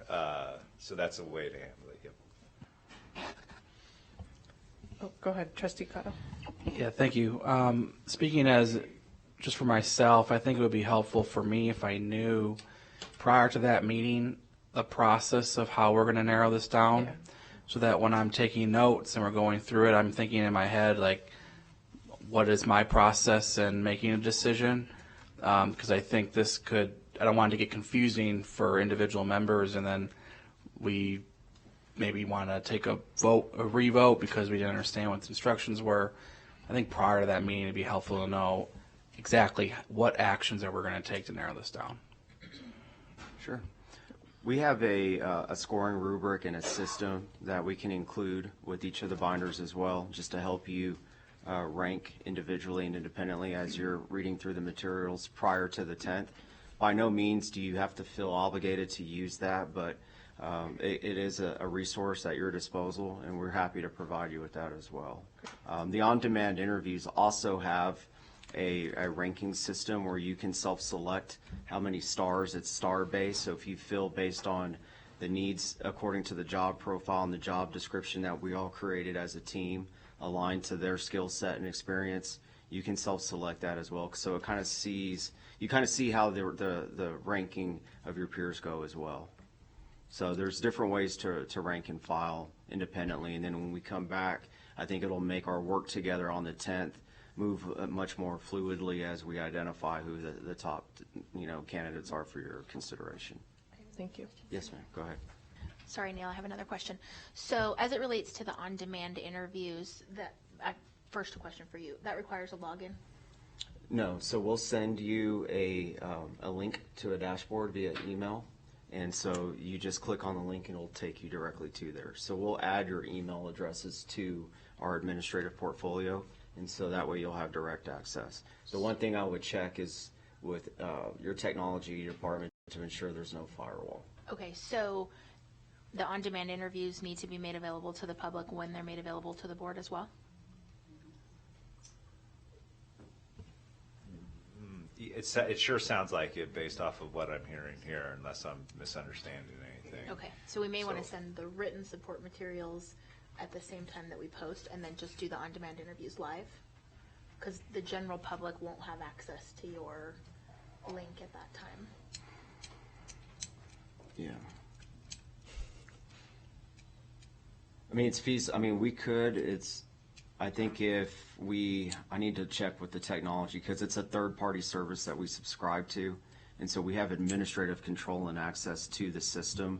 But as far as the ability and the authority to manage and the link, yeah, I just don't know how, because we haven't had to do that before. That's something that I can look into. But I would budget, so if we do not release the on-demand interviews with the other materials, the time allotted, it's 10 minutes per candidate. And then whatever Q&A associated with each candidate accompanies, the candidates 1, 2, 3, and so forth. So that's the amount of time we can budget for while we're together on the 10th. Is it typically your practice, though, that the board would review those videos prior to the meeting and not again during the meeting? In certain states, yes. So it's a common practice for the states that have open meeting laws, such as the state of Nevada. We're actually going through the same process right now in Louisiana with our client there. And the laws vary, so it's not, apples to apples. So there we're not obligated to release the on-demand interviews in concert with everything else like we are here. So I just, because we don't have the ability to control the system itself, because we subscribe to the service, I would need to inquire with that company to ensure that we're able to do that, and what's the best method of doing so. Yeah. Trustee Simon Holland? I was just going to add, if we show it during the meeting, then we're covered. If we show those videos during the meeting, because when anyone who wants to see them can then see them, and they are a part of our process of deliberation, so we do need to make them available to the public somehow. And it would make the meeting longer for sure, but that would enable the public to see them as well. Yeah. President Raymond, if I may, one of the important things about the interviews is that you'll have 4 questions, and you have an opportunity to go back and look at those questions. I know I've already been through the montage interviews a couple of times on each candidate, and what you'll find yourself doing is listening to the answer and going back to the question. Well, what was the question? Now the way the videos worked out, you can see both at the same time by minimizing the picture and then showing the question. But just keep that in mind, that when you do this in a public meeting, you're going to may want to say, oh, well, wait a minute, I didn't get all that question. Can we go back? So it could be somewhat of a lengthy process. I just want to make you aware of that, okay? Yeah. Thank you. Yeah. If necessary, one thought that I have, and I don't know if this is feasible, but an idea that comes to mind is that, similar to the way we posted the online survey on the district's homepage, if we're able to provide a link to the dashboard of the top 10 in that format in the same manner, I think that would be easiest for everyone to access it. But I need to check with the company, because I don't know if that's something that we're able to do, but that's a phone call that I can make tomorrow and determine whether that's an option for us. I think that would be great to look into. I think that would be ideal. Yeah. The more time we can have with those videos prior to the day of would be great. Absolutely. From my perspective. Or perhaps if we're able to. I hope not. Perhaps if we're able to export the video files, then we could house them on our webpage. Yeah, so that I know we cannot, we're not able to download or transfer the files to like a USB or a thumb drive. We've had that request a number of times, I think for their own privacy and security internally, because a lot of the information is stored on their server. And so after a point in time, we've been doing this for 6 years, and some of the older interviews that we've conducted through this system have archived, and we can no longer access them. Because there's been times where I've wanted to go back and look at some that have been really stellar, to use as an example, and we haven't been able to, just because they disappear off into the abyss. So, but we'll look into that as an option. I think that would be probably the most user-friendly for everybody, to have one access point, and if the district is willing to post that link, if we can do that, I think that would be the best option, in my professional opinion. I have one more question about the 10th. I was thinking of how we could incorporate some of our staff in that process of taking it from 10 to whatever, in terms of any key questions. I mean, things to look for, I guess, and wondered what your thoughts were on that. I mean, the one thing that came to mind was just to make sure that we made it clear to invite obviously everyone to come during that public meeting to make public comment, especially I would say encouraging our bargaining units to send a representative or two, but they wouldn't, I'm not suggesting they would ask questions, but just as a trustee that is not a staff member of the district, kind of what's in their mind when they're looking at this group, and what are questions that they're that are standing out for them about, maybe they wouldn't even be specifically calling out candidates as much as just broader saying, these are things I hope you'll ask or look at. Yeah, I think, and I'll let Dr. Leyva add any comments he'd like to this question and this point, but I think the public comment time frame during the March 10th meeting is probably the most appropriate for just gathering feedback and input. I don't know, to your point, whether asking a specific question or referring to a specific candidate would be the ideal time, because it's not the actual interview. However, I think there's several things we could do to structure it in a way that's still, we have the fluid cadence to the meeting, and we're staying on task as we go through each of the 10 candidates. But I think the public comment opportunity would be valuable. And then also, too, the community is still very much engaged. Dr. Leyba actually had another internal stakeholder meeting as of last week, and we're still getting surveys. In fact, received notification today that we got more surveys in. I don't know the total number, but it's rather high, which is great. So, we're encouraging everybody to stay as involved and as active in the process as possible. Great. And I can attest, too, that of all the superintendent searches we've done, Washoe County School District has been the most involved overall, which is a huge testament to you as elected members of the board and the community and the staff. So I think it goes without saying that we've been overwhelmed in a positive way with the level of interest and the involvement at large. So we want to commend everybody for that. So I wanted to state that publicly. And it's not a disparaging remark against our current clients or past clients, just stating that you guys are setting a very high benchmark for our future clients. Great. Thank you. That's all I have on the 10th.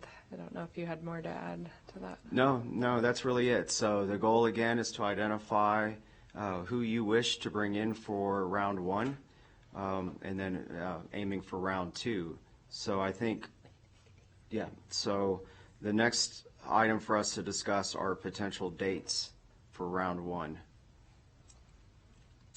And depending on the number of candidates that you choose to interview, I would say that if it is 6 or more, consider staggering the interviews over 2 consecutive dates if possible. Trustee Simon Holland. Thank you, Madam President.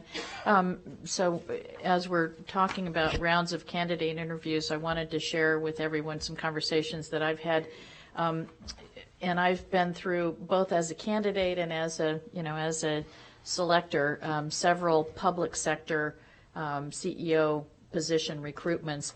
And one of the things that I think is really valuable is to have an interview panel that makes recommendations to us, to the board. They're not binding recommendations, but to have an interview panel of potentially employees and community members that would interview people before they came to us. That adds a step, I know, but it also provides a lot of integrity to the process of employee input, much more so than just having a meet and greet where feedback is provided to board members. So I really wanted to strongly advocate for adding that. I know it's not typical in what JG has done in the past, but it's, again, we want this superintendent to be the community's superintendent and to serve the entire community. And our first community of interest is the employees. So that would affect the schedule of dates. So I just wanted to put that out there now. And I've just been, and you are probably already aware of this, but that would then, they would have to comply with the open meeting law, so that would be noticed and advanced and all that. So. And is the idea that that panel will have a moderator? If I could, Madam President, just in the past, and I've been in processes where there were several panels before it got to the elected board, and I'm not suggesting that. There would need to be some sort of staff to it to guide people through, here's questions. You'd have an introduction with them to say, here are questions you can ask and here are things you can't ask, just like you always would. And then that would be an open public meeting. What's challenging is we're now at February 25th. This is March 10th. So there's no opportunity for the board to select who those people would be. So it would have to be on staff and JG to identify some suggested panelists that would include representatives of employees and the community. Great.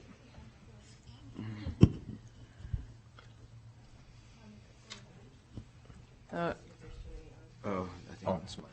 Just, excuse me, Madam President, Trustee Holland, can you give me a little bit more detail as to what your vision for this is? Because normally some of my experiences would be you would have a moderator, then you had someone either from HR or legal counsel, because a lot of the employees and members of the public that you invite may not be skilled in the interview process as maybe you are or the board is, and so that we need a lot of guidance and direction. So just to And reiterate. monitoring, so I think we really need to think that through carefully in order to protect the district and to ensure that candidates that are top-notch candidates are going to say, could potentially say, well, that's a little bit too much. So And just to reiterate, if I might, Dr. Thank you.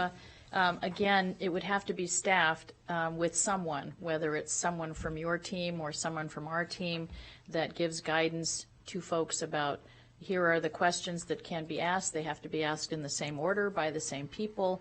There has to be consistency. These are things you can't ask. You can ask follow-up questions, just as you would do with any interview panel, just as Emily does now with interview panelists, to let them know. And again, the intent and the vision is to have a considerable amount of buy-in by the people who will be most affected as stakeholders of the ultimate work of that superintendent. So yes, there would be, you're referencing it as a moderator. I haven't used the term moderator, but a person who is there to support that interview panel. I absolutely agree, and that's mandatory. So if I'm asking another question, President Raymond, so are you suggesting that all the questions be prepared ahead of time, and now I'm assuming your employees go through some type of interview training, implicit bias training, HR training, and so on, before they serve on an interview panel? Oh, good. It'll work now. So the short answer to your question is we do an HR orientation before we do any sort of panel interview process. In terms of, comprehensive implicit bias training and that sort of thing, I think we have people on a continuum of exposure to that content. Just to kind of throw some ideas out there that James and I have talked about and that we've discussed internally as staff too, keeping in mind the timeline and balancing the need for staff to weigh in and all of the other considerations that have been discussed. One of the ideas that we talked about was to have the March 10th work session where the pool is narrowed to those that would go through a first interview process, have the trustees conduct the first interview process, and then have an opportunity for the finalists. So if we go from 10 to 6 interview, then let's say 2 to 3 finalists are identified, and have the finalists do a panel interview with employees in a larger forum so that any employee could come, bring a question. Maybe I just want to see what's happening. The questions would be reviewed and asked by a moderator of the panel of finalists, and then feedback gathered at the end of that process to give to you all prior to the finalists interviewing with you. What do you think about that? If I could just make sure I'm understanding that correctly. So on the 10th, we go from 10 to, say, 6. And so then those 6 are invited for an interview with the board. But at that time, when the board interviews them, the board is going to be empaneled to decide how we get from 6 to 2 or 3. So you're saying that we would then only do the 2 or 3 with an interview panel of others, and then, okay. Yeah, and part of the reason for that thinking was that, 6 candidates is a lot to review, right? And that's a lot of information for folks to absorb. I think if the trustees, use the opportunity on the 10th to go from 10 to 6, and then from 6 to, let's call it 3, you can really give consideration to a variety of different factors, and then that makes it a much more manageable group. And then it also, to Dr. Leba's point, it cuts down on candidates feeling like, am I really invested in the number of hoops I'm jumping through, and what does all of this look like? So that was where we were coming from. If I might, thank you, President Raymond. So, yeah, I think that's great. I just want to make sure that there is a really valid, meaty opportunity for both community members and employees to be able to give a recommendation to the board about potential finalists. I do want to respectfully indicate to my colleagues that I recognize that does have implications to it. It does sometimes, if the board feels completely differently than what the panel of employees and community members came up with, that's hard on the board. Yeah. But again, I know that this board wants to have input from people who are impacted by this superintendent. So I'm offering that, and I will be totally respectful if my colleagues say, you know, I just don't want to be backed into a corner by a panel of, you know, other folks. But I have found it very helpful for me as a selector of a CEO of a very large public organization to have that public meeting and have some members provide that kind of input. So I just wanted to offer that. Thank you. Trustee Cotto? Thank you. I'm definitely not against Trustee Simon Holland's idea. One thing that I'm thinking about is, does it seem like the process is too muddied if we're reviewing 10, taking 10 to, let's say, 6, interviewing 6, and then narrowing down again to 2 or 3, interviewing with a panel, and then coming back to us? It feels like people might get lost in the process in our community, and where are we with this? So if we were to do it that way, my sense would be we narrow it down from 10 to our finalists, 3, maybe 4, then they go to the panel, and then we get recommendation. I just don't want the process to get too complicated to where we have so many moving parts, and we have a hard time keeping track where we are, because then the community and the staff are going to be confused on where we are in this process, and it gets very complicated. So I honestly kind of figure we were taking it down from 10 to our finalists and not taking it down from 10 to a moderate number of finalists and then taking it down again to more finalists. And we only meet so often, and we have to do it from the public, and there's a lot of things that go into that, and before I know it's going to be June, and we're still going at this. So kind of my 2 cents.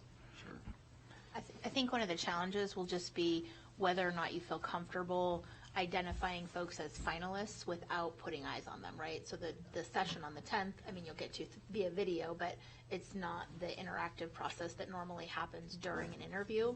And so I think that's where that kind of staggered process comes from, but certainly. Yeah, I think it does add for a more robust opportunity for engagement. And I think to the interest of the community and the staff to be immersed and involved and included in the process, it gives everybody ample time to participate. So let's say perhaps they're not able to join in or live stream or participate live during the March 10th meeting. They'll have an opportunity to engage on, you know, that first round, if it is 6 or 5 or 4, whatever the number is. I can tell you based on history and previous superintendent searches, we average anywhere between 6 and 7 for round 1.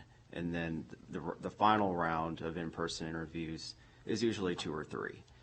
So our suggestion is, as Emily stated, is to have the panel moderation, or whatever we call it, a forum, in between round 1 and round 2, the final round. So and I think what we could also do in line, if we're able to ascertain whether we're able to provide the on-demand interview link for the district to post on the website, we can also provide the major milestones and a timetable to accompany that to post on the district's homepage. So that way, if anybody were to inquire or they're curious where we are in the next steps as we approach naming the lone finalist, you know, you have the dates, you have the, you know, the scope and sequence for where we are in this work together, and so everybody is in line with our major steps. I think that's one of the key things will be, now that we've, you know, hopefully today make some of those decisions, we can provide some really concrete timetables for this is what's happening and when, and I think that will help to manage some of that confusion too.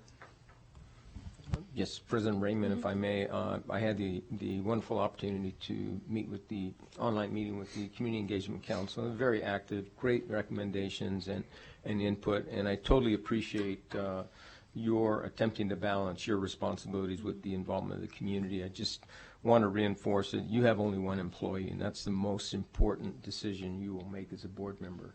And so that is your responsibility as trustees. So I can certainly appreciate every effort to involve the public, but I hope you understand as a former HR person, and I was just trying to go through scenarios and make sure that we're discussing where that might lead us versus coming back to something that might be a little bit more reasonable and accomplish both goals. So thank you for your consideration and have an open mind. Thank you. Trustee Kelly. Thank you, Madam President.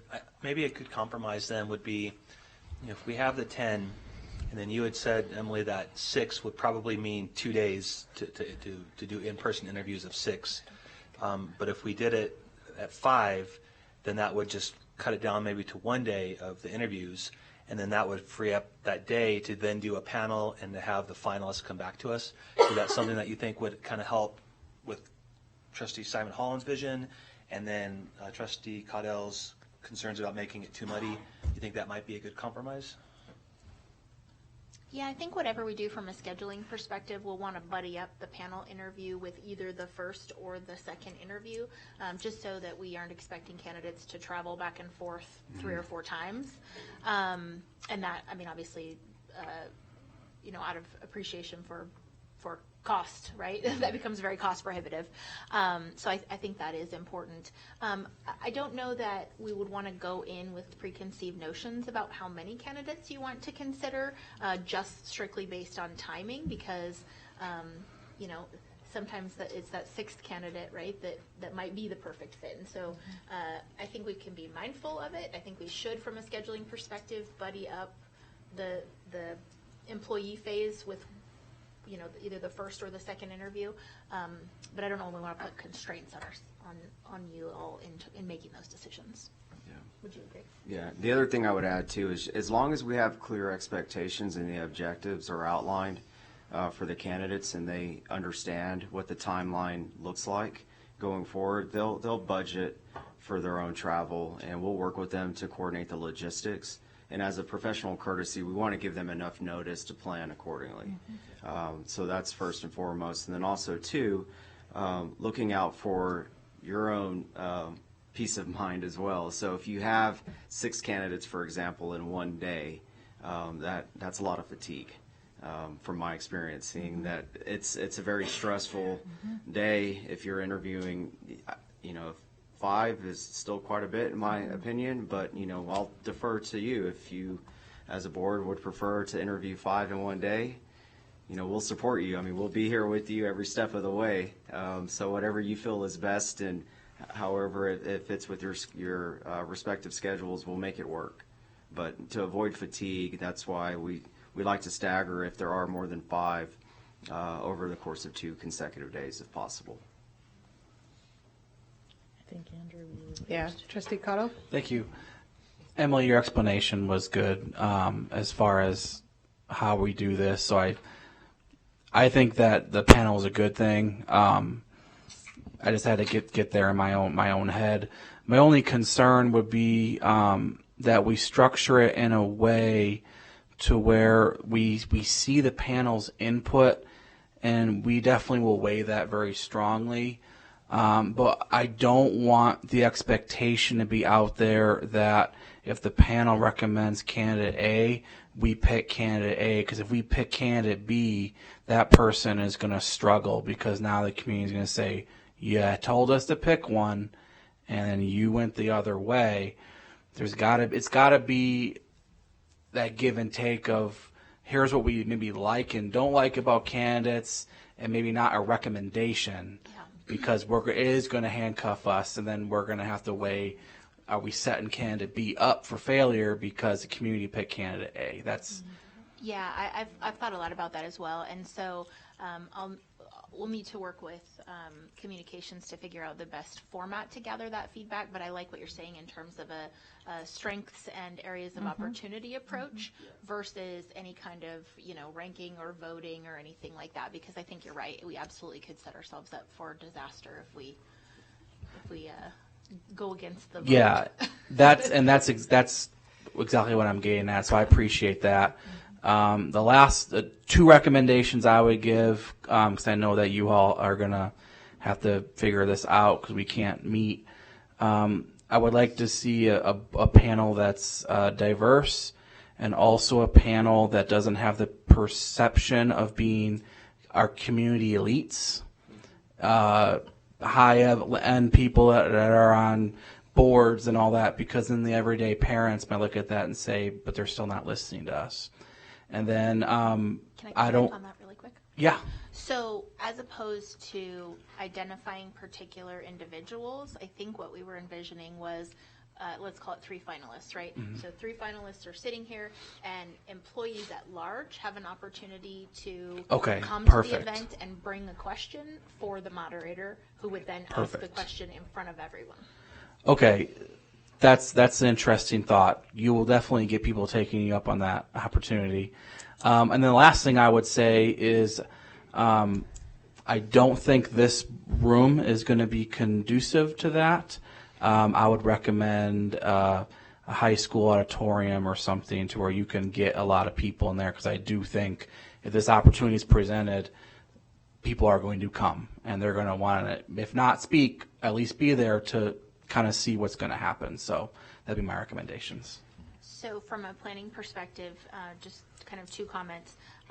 The moderator is an important component of that format, right? Because there could certainly be questions asked that are not appropriate at all. And so part of the messaging is going to come down to making sure that people know not everyone. You just lost. Oh, where did that go?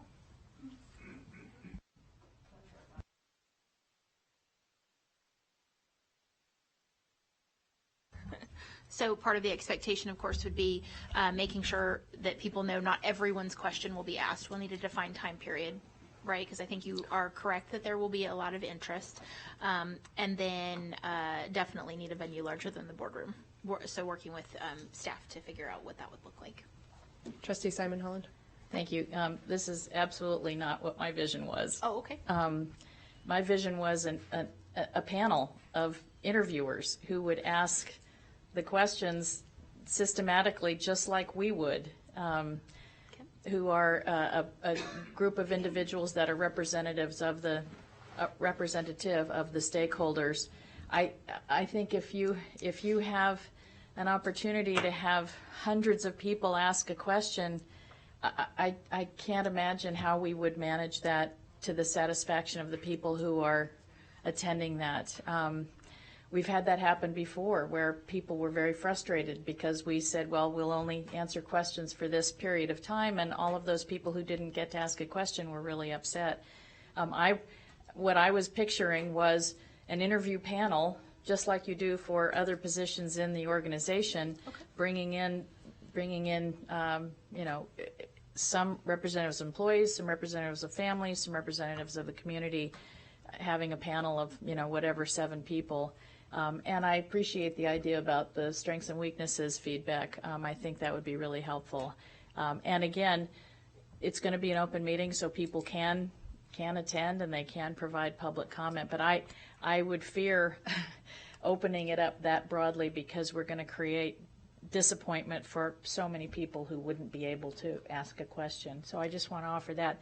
The other thing I wanted to mention was, if it's set up that way that people interview with a panel and then they also interview with the board, if we did 3 and 3 a day for 2 days, if we had 6, as we were talking about, if I'm a candidate, when I'm not interviewing with the Board of Trustees, I can be interviewing with this community and employee panel. So it doesn't create another day. It's an alternative time. So I think one thing that's important, and we jumped around a little bit, which is fine, is that's certainly not the only option, right? The option that we've discussed so far with sort of the open forum, the origin of that idea really was to Trustee Cuddle's point that trying to create an inclusive process, right? And how do you make sure that everybody who wants to be on the committee is fairly represented on the committee? One of the other things that we talked about was, like a meet and greet, and we know that that's not substantial enough, at least based on some of the initial feedback, but that's certainly something to be considered. One of the other ideas that came up was utilizing our association presidents to have a panel format with the candidates. So we're certainly not making a particular recommendation as much as we are bringing forward ideas for how this might happen, and then the way that we wrote the item was to, of course, have you all take action to provide direction. So. May I? Yep. Mm-hmm. So I think what we're doing is creating public bodies, and I think that puts us as staff in a bad position because we're forced to pick folks. And I mean, we're sitting here listening, but I don't what Andrew considers diverse, I may not consider diverse, or vice versa. So I have, I guess, two suggestions. One is I would, if I were you, I would ask a particular public body, or I would suggest, this is a recommendation, that maybe you pick a couple public bodies to do the interview questions and give them this authority as an action today, because you're deciding the process. And what comes to mind to me is the insurance committee has every single association on it, plus it has the retirees, and it has, I think that's it, right? And then you could use naming or zoning or another committee that has a broad spectrum of parents on it. So zoning has all parents except for one employee.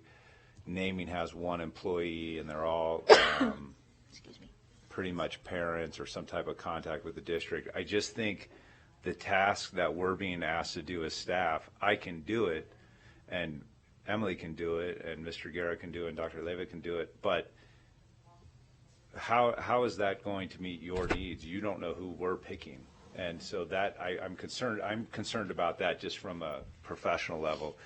The second way of handling this is, and I hate to use this as an example, is those presidential town halls that we all sit and watch every night. Is we don't have to create a public body if we run it that way. And what you could do is say the public can bring in its comment cards. We're going to ask as many questions as we can for an hour. Those comments will be vetted by HR and legal and Mr. Guerra's team to ensure that they're appropriate for an interview process.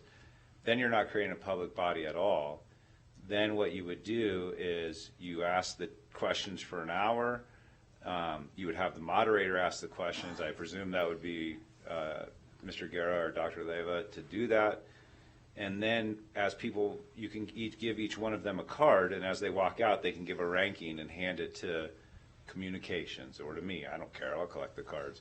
And then the cards go to you guys, and then you can figure out what you want with the cards. But that would all be public record, support material. You have no open meeting law issues.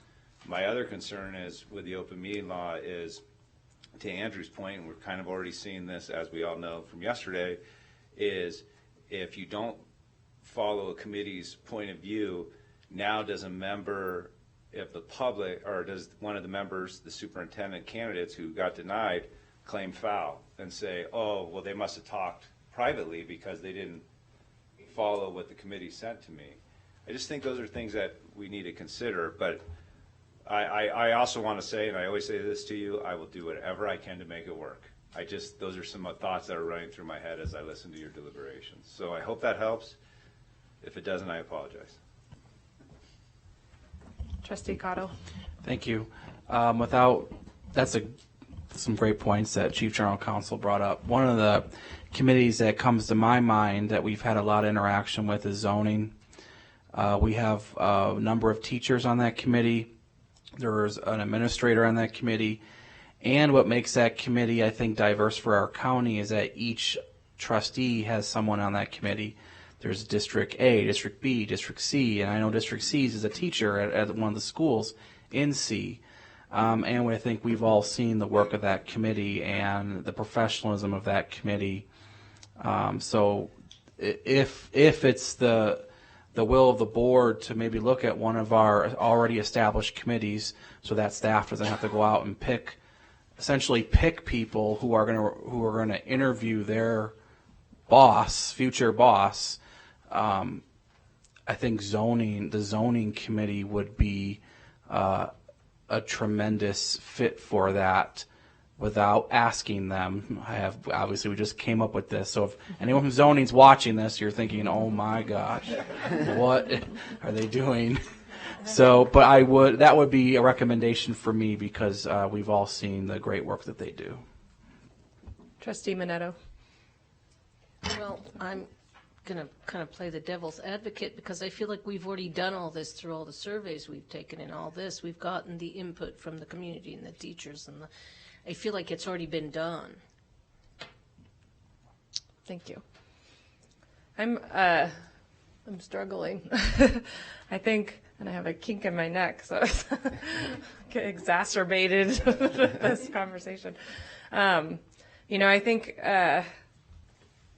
my concerns about a panel format are that we're not including enough voices. I think, I was sort of thinking the same thing, that to put it on staff to pick the committee members or the panel members feels like a lot of weight when the names might be released, and I feel like, but it was really important to me to have somebody that cares about, I don't know, family engagement on that panel, and now there's nobody on that panel that represents that, and so I worry a little bit about that. I know those are little things, I think, but even just thinking, if we were to try to include each of our bargaining units, that's 5 right there, right? And so then, how do you balance that out so that it isn't perceived that it's too staff heavy and not enough parent or community, involvement.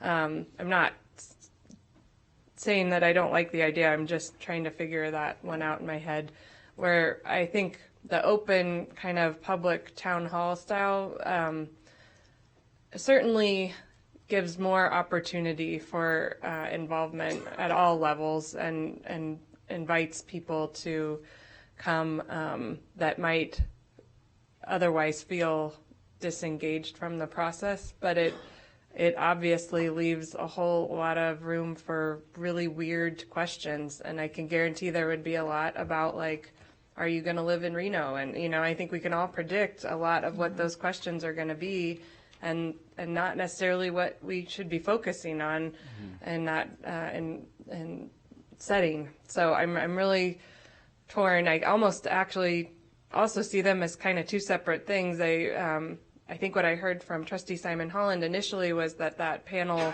comes back and suggests something to us that takes it from maybe the 6 to what they see as a top 2 or 3. I thought that's sort of what I was hearing. And then, we still need to find that way to engage the whole community to meet these finalists in some format, it seems like. And I know we've talked about the meet and greet idea, but that doesn't really fit what we're looking for, I don't think. So I have no answers. Trustee Simon Holland. Thank you, President Raymond. I just wanted to point out that the reason that I suggested we would have to have staff and the consultant identify folks is because we don't have any time, and we've had a lot of work that everybody's been doing for several months, and now we're at that point. So it certainly isn't the ideal situation.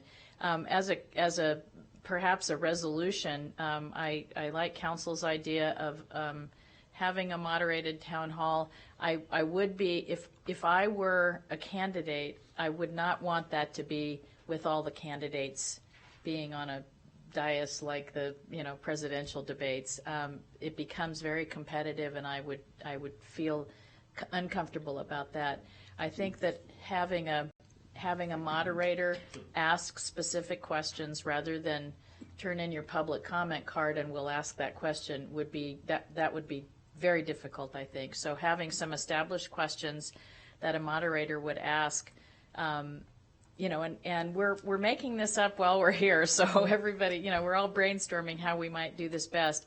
But have a public forum where each candidate gets a certain period of time to answer questions from a moderator with an audience of folks there, and then people could provide their input in writing or however they wish to.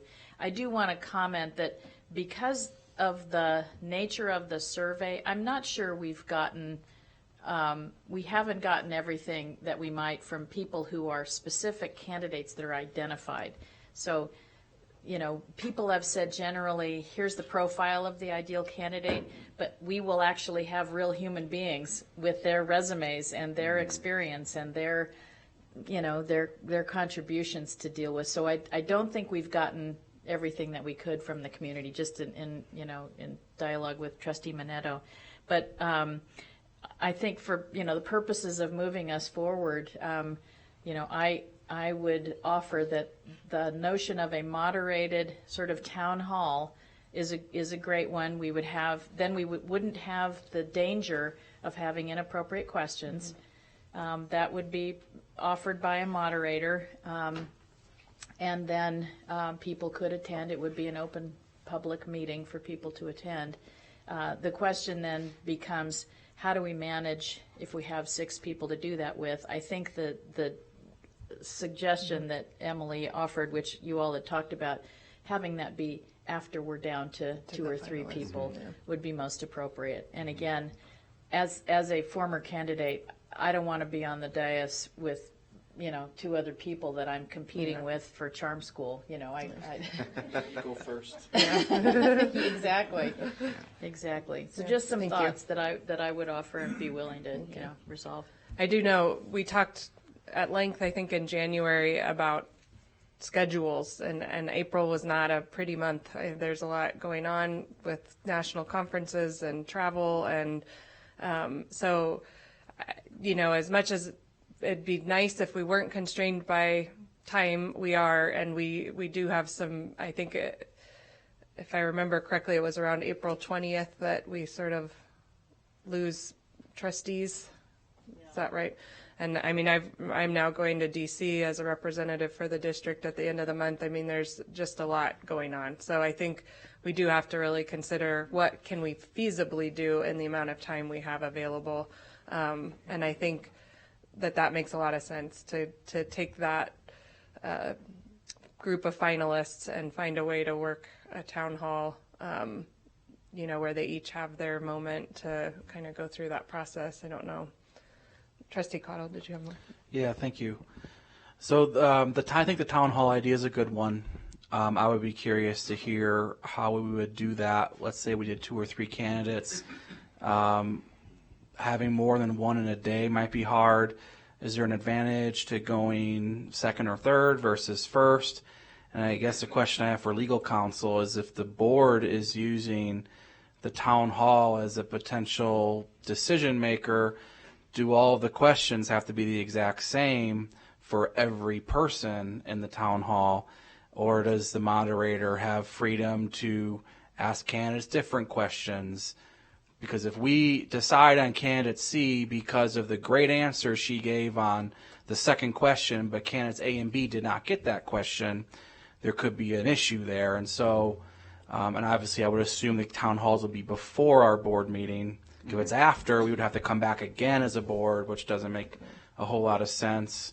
So I'd be curious on how we would work out some of those details. I like the idea of a town hall, but there are some details to work out. So Chief General Counsel. Yeah, that's what I'm thinking. Thank you. So what it, and again, all of this is in flux, but what I was envisioning was that there would be, based on what Trustee Simon Holland said, there would be set questions. There might be 5. They might each get 30 minutes, whatever it is, and the same 5 questions would be asked. And they would know up front, you're going to get 5 questions, you're going to have 30 minutes. So in their mind, they should be like 6 minutes a question. They better get them done, right? So if you fail to get them done, then you don't know how to use your time correctly. That's always a thing with interviews, right? And so you give them their 30 minutes, and so they would all get the same 5 questions, except for if somebody went too long, they may not get to the 5th one because their time ran out. Well, that's that's on them. That's their use of time. I guess that's my thinking on that. And then, I'm sorry, what was your first question? I know I answered. So it seems you answered my question. So it would seem that if we were to do that format, it's only an hour and a half. So the candidates who maybe haven't gone yet would be sequestered, so they don't get to hear the questions, and then everyone who attends has the expectation they're going to hear all three candidates, and we're not asking them to give up half of their day. So I think that's good. I think that would be really good, and I think it would be helpful for us. And then we would have to have some way to gather feedback. Council have to advise us, and are we even allowed to attend, or we got to stay away? So I like where council is going with that. I'll just give you advice right now. It would be my recommendation you do not attend because one is I want to avoid any walking quorums, serial communications, or any allegations of that. You know, there's always the appearance, even if you all, you know, I've shared the old joke with you, everyone's standing in a different corner and don't talk to each other. Even if you did that, the appearance would look bad, you know. So let's play it safe, right? You know, and then I think we could figure out some type of process with probably Irene's team that as people leave, they hand us a ranking card. I mean, I don't mind standing at a door and collecting cards. It's whatever we need to do. And then they can be accumulated through maybe HR or whatever, you know, so. There are ways to do that with a iPhone, with a phone voting, yeah. But I wouldn't want to exclude anybody, so we'd have to have both.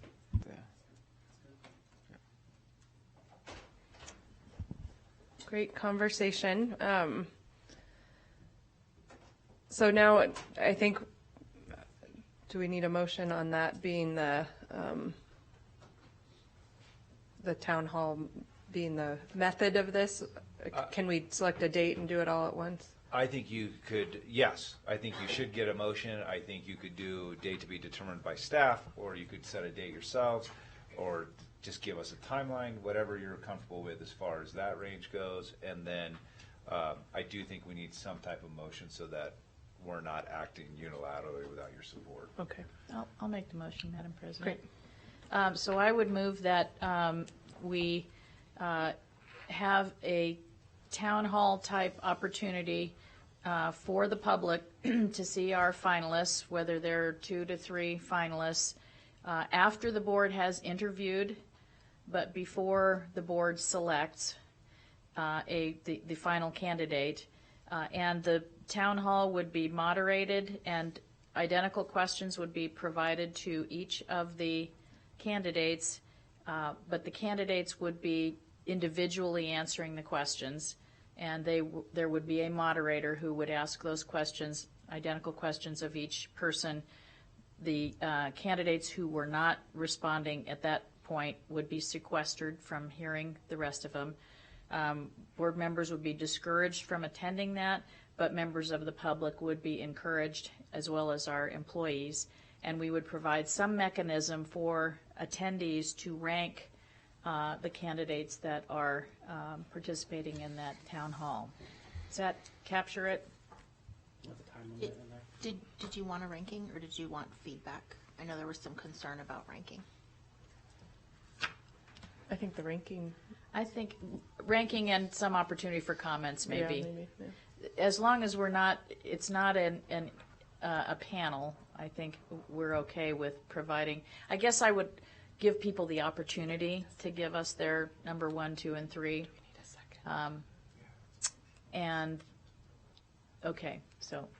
And then I'm sorry if I missed it. Time limit for each person. Do you want to do the 30 minutes? I like the 30-minute time limit. Yeah, thank you. Mm-hmm. I'll second that.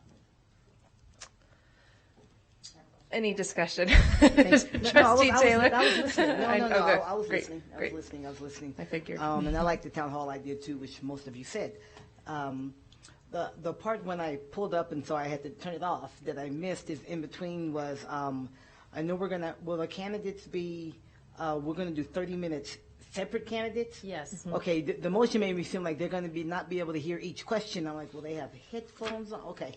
That's where I thought we were going when I. So 30 They would be about that. 30, Just be called the one at a that- time. One at a time. The two that aren't being, Gotcha. or whatever, would be somewhere else, not able to hear. Gotcha. And so I understand that would be, we interview, narrow it down to 2 or 3, then those 2 or 3 have a panel interview, town hall, sorry. And then we have We come back. another public meeting where we, as a board, make the final decision. Okay, yeah, that makes sense. After we've reviewed the feedback. The feedback from the, great. All right, I think we've got a great motion and a second. Just, Any I would further- ask if there's any Yeah. other discussion from our consultants or from Emily. No, I think that's a good plan. This is actually a very similar process to what we're engaging in with our other client that's in East Baton Rouge. They're doing almost the same exact thing. Great. So it's a good practice. So I think what will be important to Chief Counsel Rombardo's point about scheduling is if we can identify the dates for the first round of interviews and for the finalist interviews, then we You can work. marry that Great. activity up with one or the other Thank of you. those.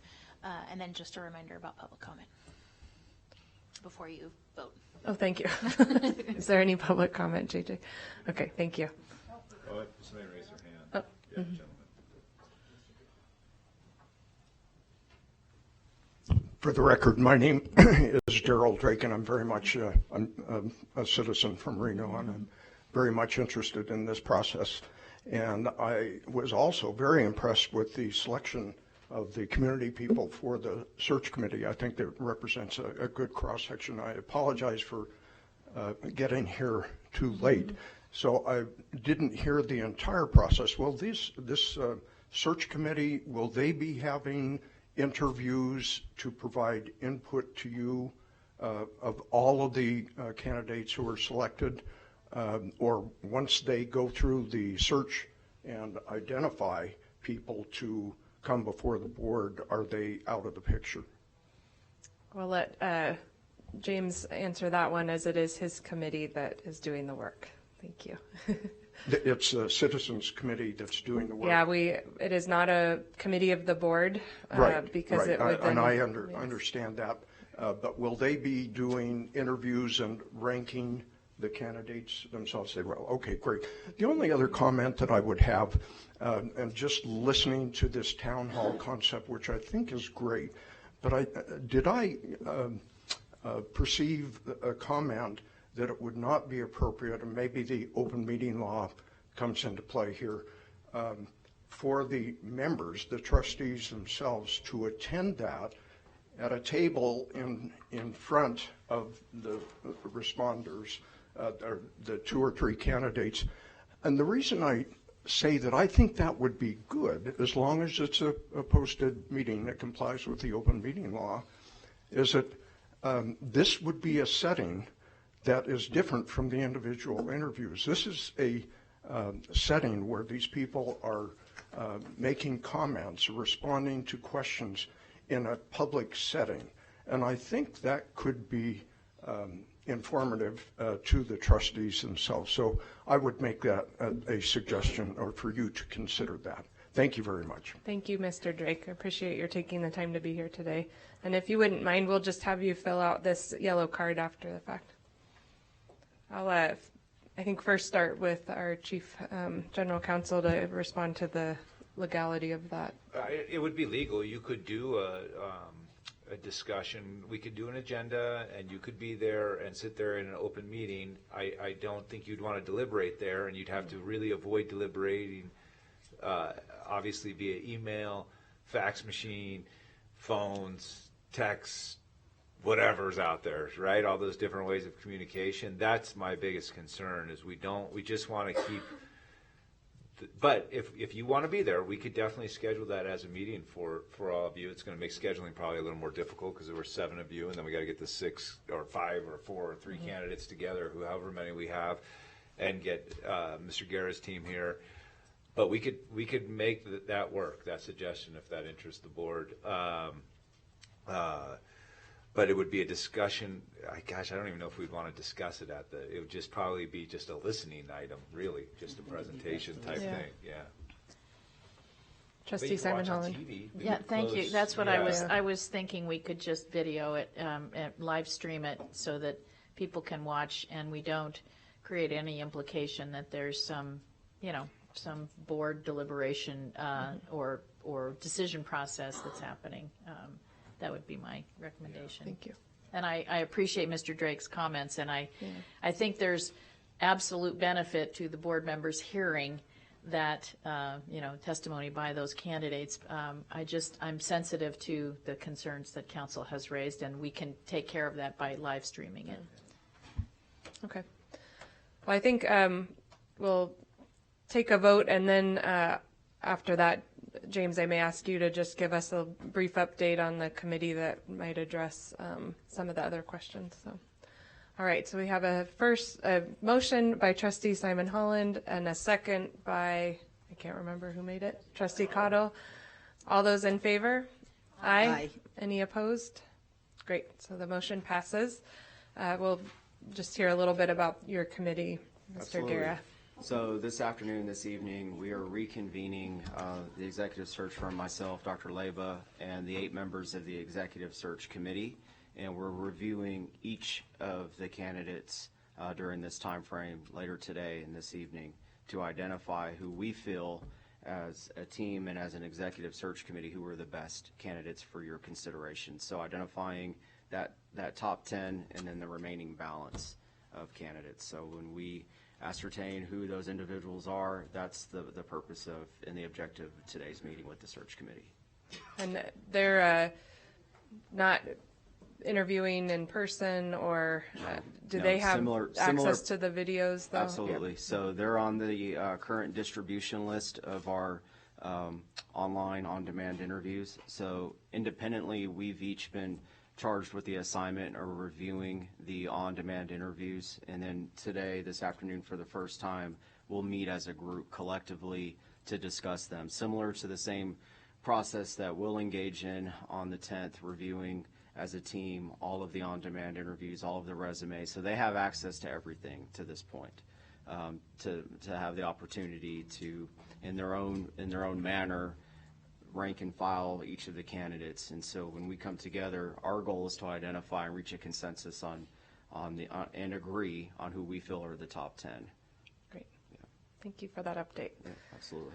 So then I think we should probably move on to looking at dates for those round 1 interviews. And I don't have my notes from the previous conversation about this, but I do remember we were kind of blocking out that end of the first week of April into the weekend because of the National School Board Association conference.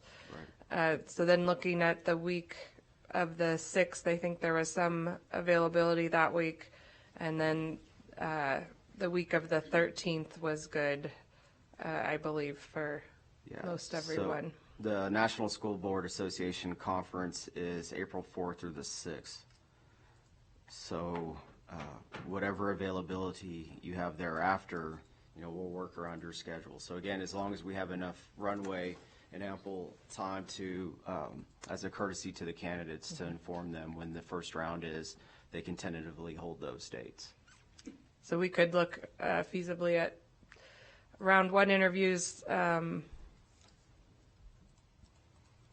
Now I'm getting tripped up. Would we want the town hall to be basically the day of or day after that the decision is made on the round 1 interviews? So either in close proximity to the round 1 or the round 2. That way they're not making multiple trips. And I believe round 2. That's right. I would say it's round 2. Yeah, because right. it'll be the final list. So if it's 2 or 3. Thank you. Yeah. So there will be potentially candidates that would have to come here twice. That's okay. So maybe like the 9th. I'm just throwing that out there.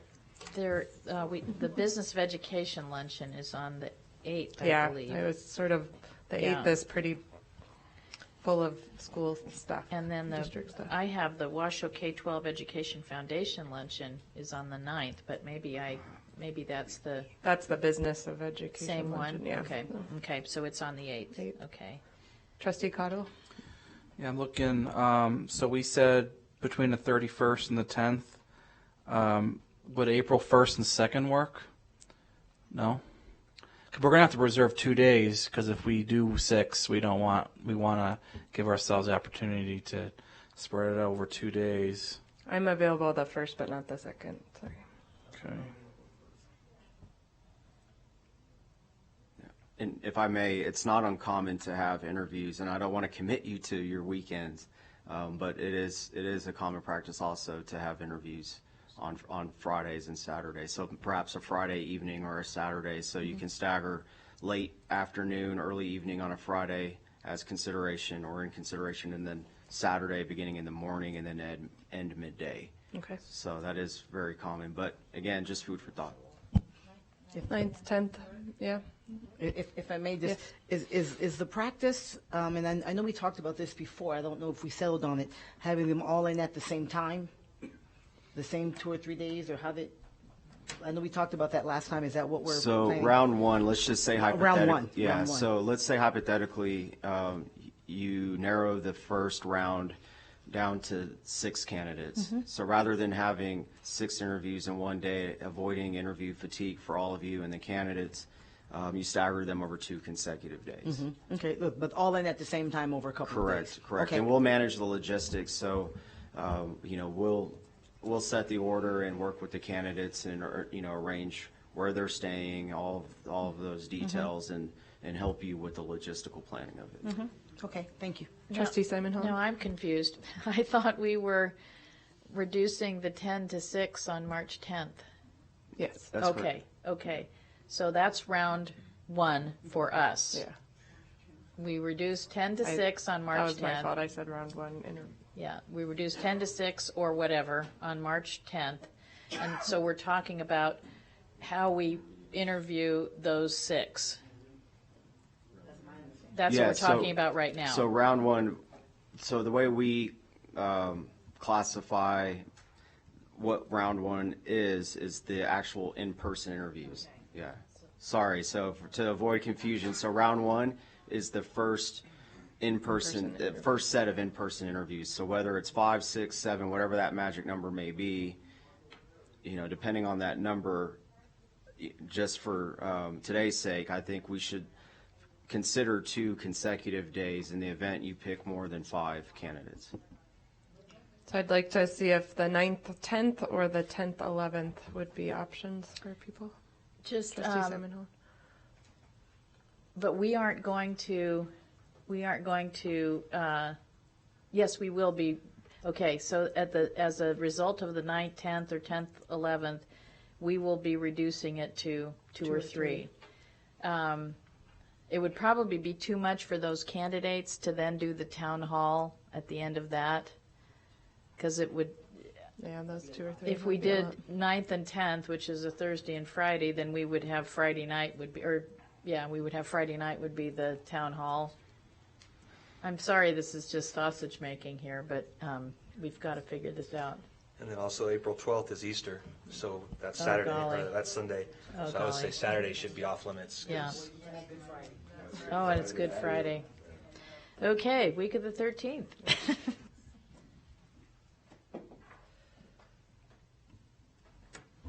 13th, 14th? Is that too close to Easter to do it on a Monday? The 14th.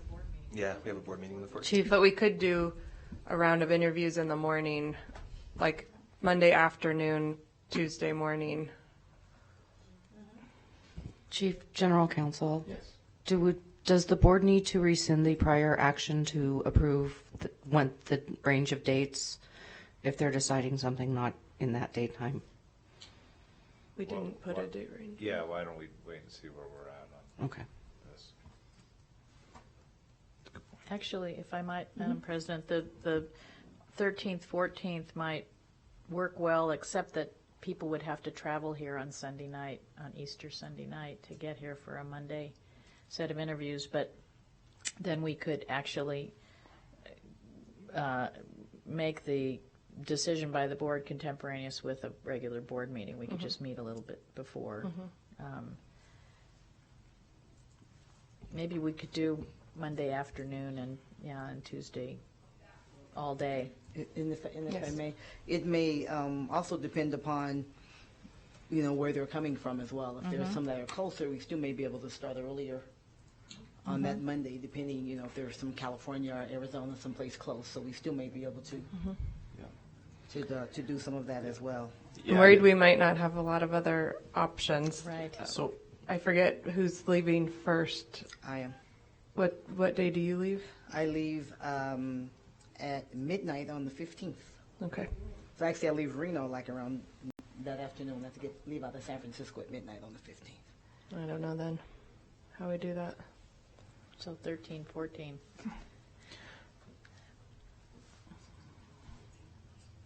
if we did,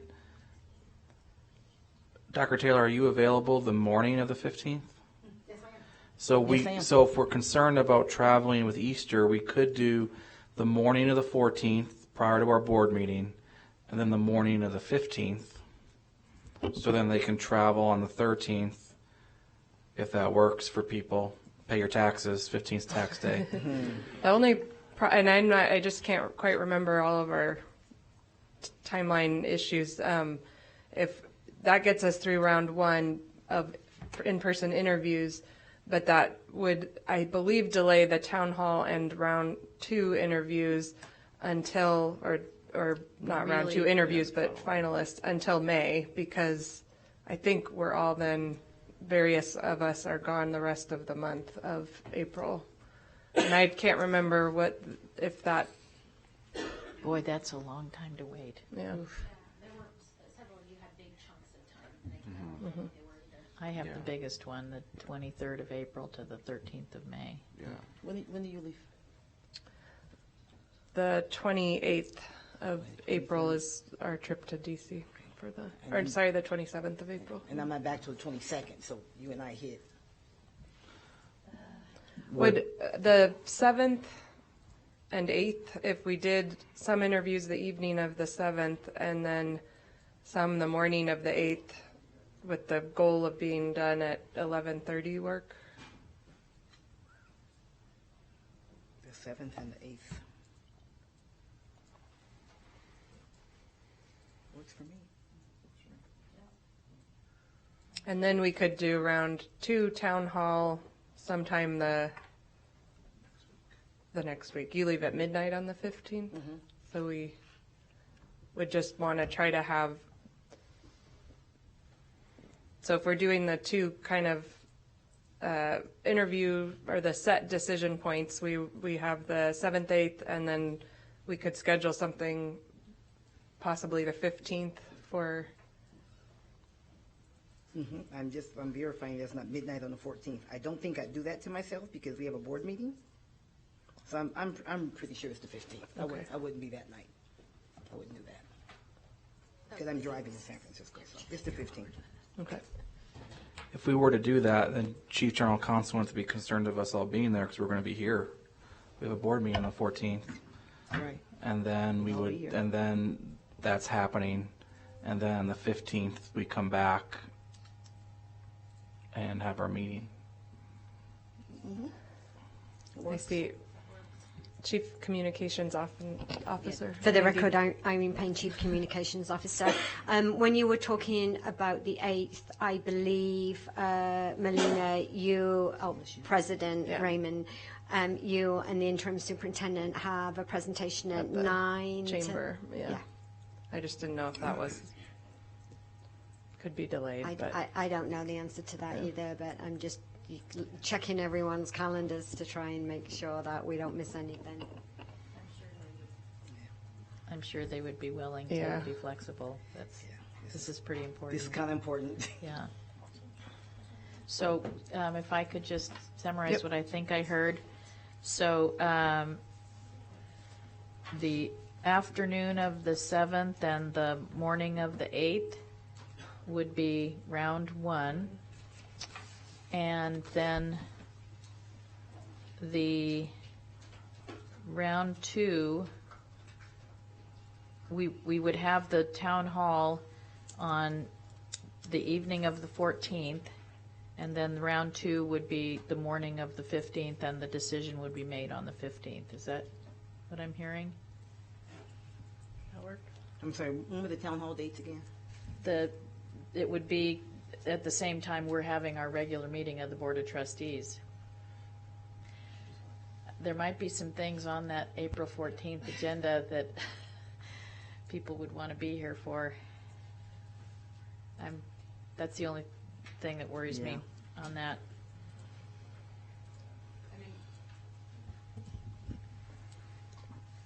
This is our main This is our priority, right? So I think we would have to just, there would be some movement of agenda items, and the 14th would look a little different than it does right now, and I think That that's makes okay. sense. It's first things first. Yeah.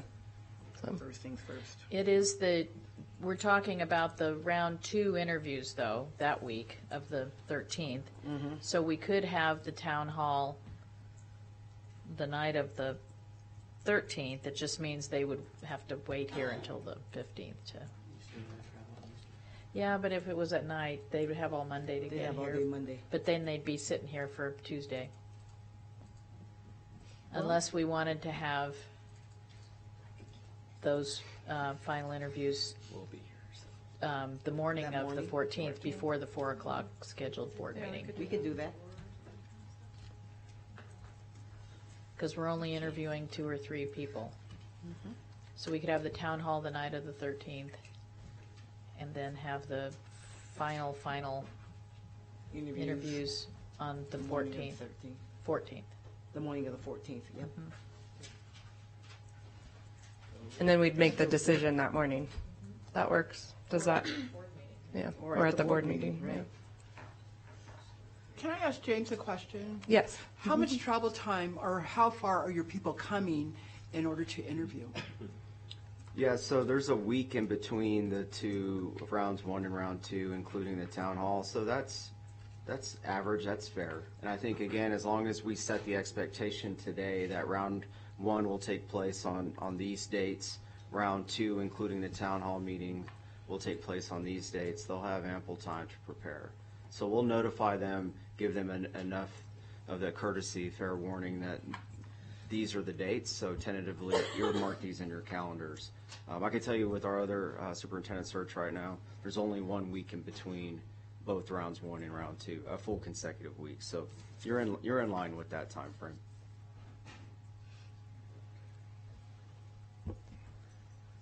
All right.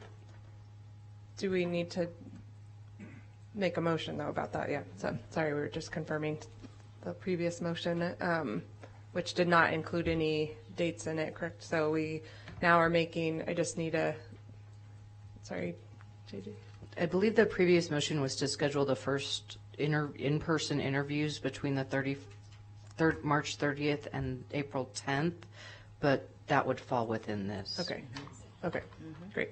So then I'd just be looking for a motion to confirm that we will be conducting our in-person interviews for the first round, which would be that group of final candidates on the afternoon, evening of April 7th and the morning of April 8th, and then scheduling a town hall on the 13th in the evening, Monday, April 13th, and then scheduling probably a work session or special meeting prior to our board meeting on the April 14th to interview the finalists and then make the decision at that point or at the public meeting on the 14th. So moved. Second. Motion by Trustee Simon Holland, a second by Vice President Taylor. All those in favor? Aye. I forgot. Sorry, public comment. Yep. Okay. Sorry about that. Thank you. Okay. Well, that was a big chunk to check off the list, but I know there's still more to do. So are we ready to move? Is there more on that agenda item? I forget here. The next item. Oh, the interview question. Yeah, so What you have before you is a template that, as an executive search firm that we've used in the past, but again, by no means is there a marriage between this and what your intentions are as far as the format of the interview. I think that the main goal is to identify specific topics and then to frame questions according to what you feel are appropriate. So you'll notice that it is scripted, but beneath the second complete paragraph after the second statement made by the board president, for example, that first topic is leadership and vision, and then you have several subcategories or other items that could supplement or complement the first question. You might have question 1 and then part A and part B and so forth. So different categories. If you flip over to the second page, you'll notice there's questions there with regard to curriculum instruction and accountability. And then the next topic's personnel and HR, and then professional learning, fiscal management. So a number of different items and questions and topics you could consider, and this is just to spur some ideas. Yeah, go ahead. So one of the things that James and I talked about was the right balance, of course, of candidates having access to interview questions before, because certainly if you conduct a workshop, then all of the interview questions are going to be public. And so we thought one way to approach this might be during this item to have you all sort of stake claim to particular topics that you would like to make sure to ask questions about, and then James could work with you to develop those topics individually, and then bring those questions to the meeting. So certainly open for other ideas, but that was just one of the solutions we thought of. Yep. Trustee Simon Holland. Thank you, President Raymond. I know our time is drawing short, so I want to just make some quick comments. I would love to see a little more about equity. I didn't see anything about, how have you, give us examples of programs that you've implemented that improve, equitable treatment of students. Didn't see anything about innovation and, forward thinking, and something like, what models of public education excellence do you follow, or something where we can get a sense of some of the public education goals and parameters that person believes in. And on the second page where it talks about, what would your approach be to educate all of the children of Washoe County, including students with special needs or disabilities, I would just make that more inclusive. How have you demonstrated innovative ideas in supporting underserved student populations so that it's, it's inclusive of kids with disabilities and some of our disadvantaged cohorts. And then just again, focusing on wherever possible a demonstration of what that person has done. So framing the questions around, what initiatives have you successfully implemented to hire, develop, and retain excellent teachers, or something like that. I recognize that some of that is going to be limiting us because those people may not have come from education. So if it's not what initiatives have you implemented around excellent teacher, it might just be, excellent employees.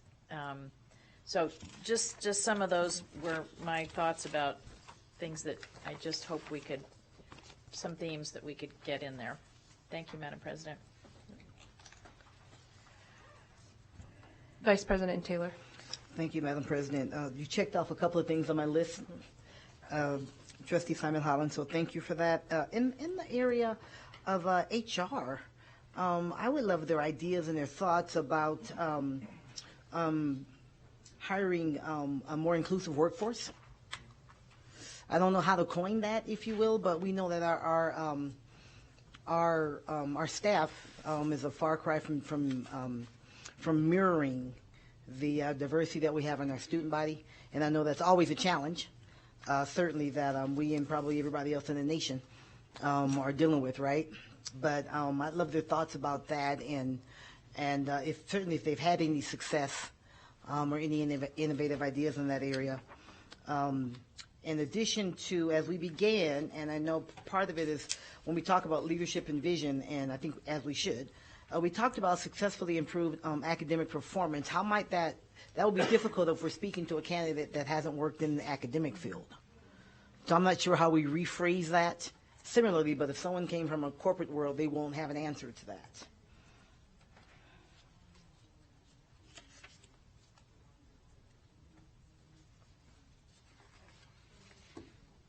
Thank you, Vice President. Thank you, Madam President.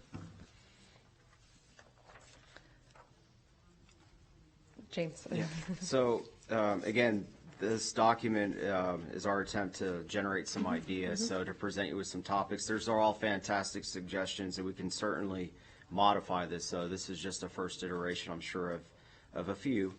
So whatever areas or feedback you'd like to provide to us with regard to whether this is even an appropriate script or something you'd like to use. Again, there's no marriage between the executive search firm and what we're suggesting, more so just the topics to consider, and of course equity and some of the other areas of suggested interest with innovation and different models are absolutely appropriate. So if it's a pleasure of the board, we can provide some other sample questions that are in line with some of the suggestions that we're talking about now, and then provide an update to this if you'd like, or if you'd like to identify specific questions or topics for the interview format, we could do that as well.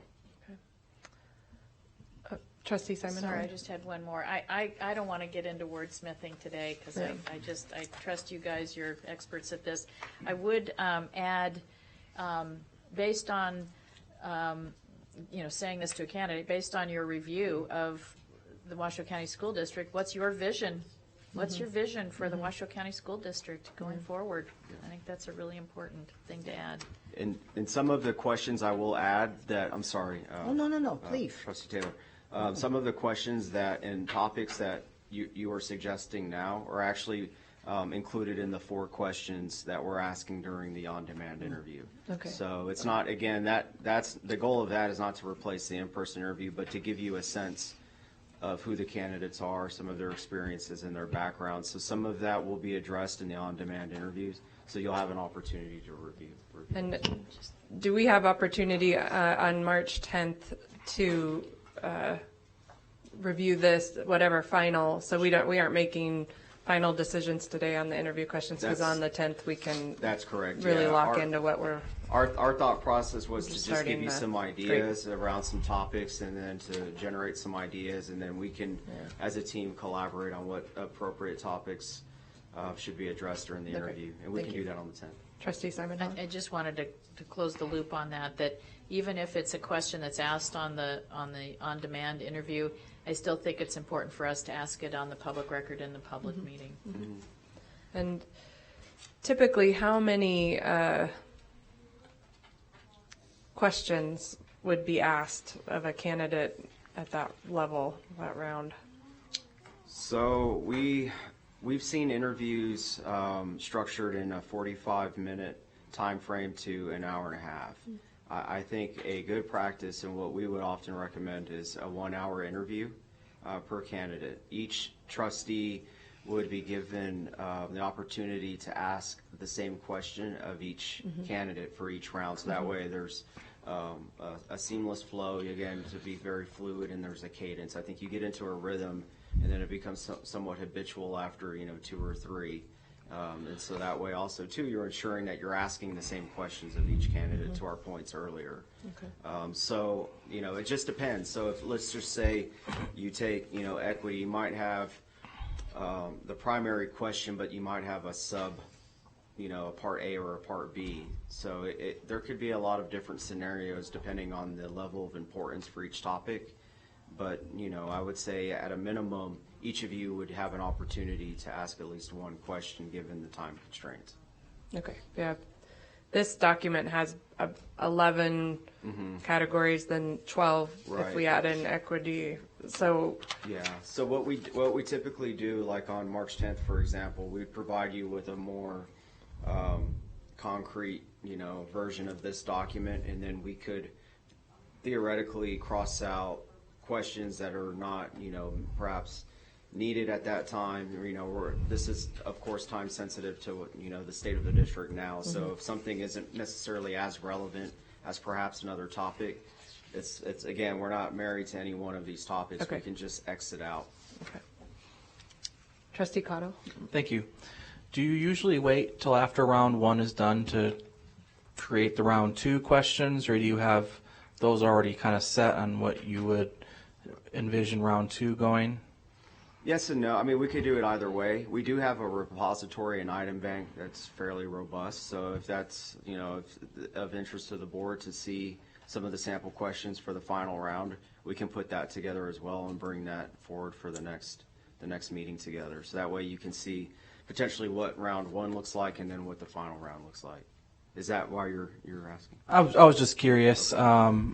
Whatever you feel is best to give it to us. I know if you give it to us on the public record, so if you want to kind of keep that to yourself right now, it's perfectly fine. I was just curious because this only says first round. Sure. And I think identifying topics are good, but without having the specific questions is even better. So that way we're not ruining the element of surprise when you interview the candidates. So again, this isn't necessarily us, by any means saying that these are the right questions to ask. It's just more topical. Vice President Taylor. Thank you, Madam President. I was going to ask something along those lines. If I may, I was going to ask if, even though it said round one, do some of the round two questions come from here, but you've answered that, because I think there'll be some that, once they become finalists, will want to go deeper on some of those things, and I think that's probably what your repository has. Two questions. So when do we see the videos of those 10? Great question. So that's what we talked about a little bit earlier during today's meeting, is that we must have been on the plane, sorry. That's okay. It's okay. So I'll give you the Cliff Notes version. So what we will do as a firm is speak with our third-party service that manages the on-demand interviews. We may have an opportunity to provide a simple link to incorporate on the district's homepage where all of the staff, community, anyone who's interested to watch the on-demand interviews, make that accessible that way. We have to determine whether it is feasible for us to do that. There's also the discussion of us providing the on-demand interview link to each of the trustees in advance of the 10th as well. So that way you have an opportunity to get to know the candidates prior to us presenting and discussing each candidate in greater depth on the 10th. Okay, so there's kind of the two options right now, and we'll work together as a team to determine what the best approach is. Yeah, it would just, thank you. My question wasn't as much about how, but just when. Yeah. From a time, I mean, I know you'll work out whatever's the best way. Yeah. Working with Emily and her team and whatnot, and your third party partner. So I wanted to just make sure we're going to get them before the 10th. So thank you, that helps. And I know when we get them, everybody else gets them, and that's just part of it. The other thing would be, just as we consider questions, I didn't necessarily, I forgot to mention this earlier, as I looked through, I didn't necessarily see anything pertaining to the relationship. We talked about superintendent and board relationships, but not necessarily about the relationship with the staff. We talked about leadership style, and if there's a model that they may use, but, in terms of relationship, with teachers, with parents, something. We talked about community, but not necessarily from the staff, and I think that's something we may want to get into a little bit as well. No, that's a great question. It's actually one of our 4 questions in the on-demand. So we ask a question, and I'll paraphrase. How have you worked with a school board, executive cabinet, executive level leadership staff, and the community in your experiences as an educator? And so they'll go into detail about what their experiences consists of to this point. And then again, to all the points that you've made, you can elaborate and you can take a deeper dive into these questions as you see fit with each of the candidates when you interview them in person. So to gather, a deeper clarity or whatever.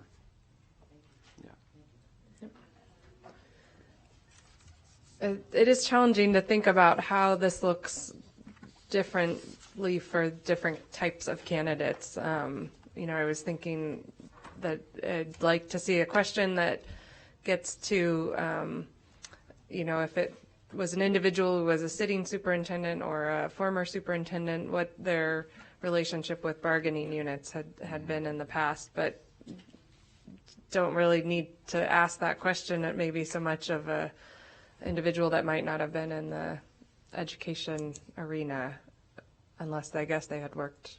Yeah, they might still have.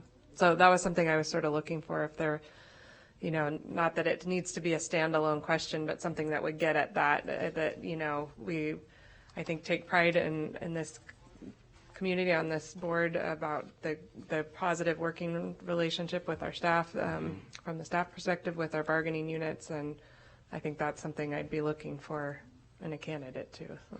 If I may, President Raymond, just remember, round one, you're going to have your questions, and then that'll give you an opportunity then to say, oh, you know what, we really need to ask this in round two. And you can refine those questions. Yeah. So you could do a more of a general question in round one and then be more specific in round two. But what you'll find is you're really going to want to query these candidates, because you will have seen them basically the montage video in round one, and then in round two. So you'll really know what you want to refine your questions by that time.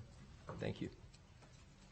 Well, I'll then just add, I think that the equity question is pretty critical to me too. I think certainly want to have, you know, some version of the fiscal management question that you have in here. That would be really high on the list for me, I think. And then I was looking at the community and public relations part, and I don't know, you know, what part. I think what I'm looking for there is a question that really would allow us to get more information about kind of just that outward facing part of the work, and whether that's at the legislature or, you know, with local stakeholders in the community, with different you know, parent groups, whatever version of it might be, but just kind of that the public communications and public relations part of this didn't exactly address all of that, but it seems like you could wrap some of the different categories into one question that would get to some of those. Sure.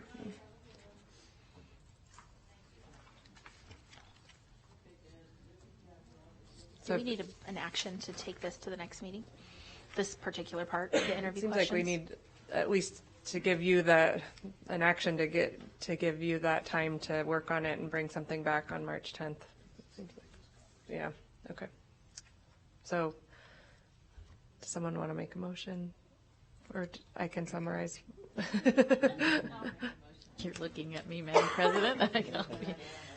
So this is a motion to take under advisement the comments made by the board and bring back specific questions for the board's review on March 10th. Is that what we wanted? Okay.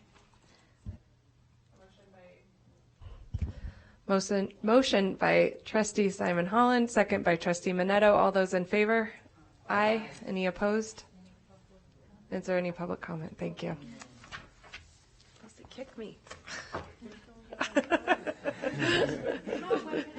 Okay.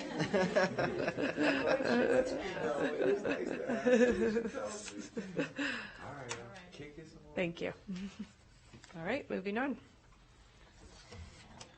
All right, so salary discussion.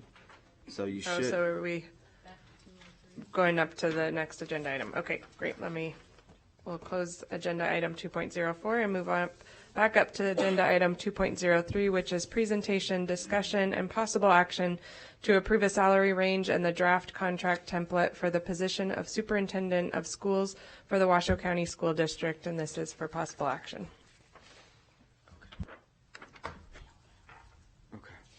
All right. So also included in your board packet is a short document. Up in the left-hand corner, you should see the logo TCG Advisors. It's our third-party partner that we work with. They've put together a synopsis of some potential scenarios and salary ranges to consider.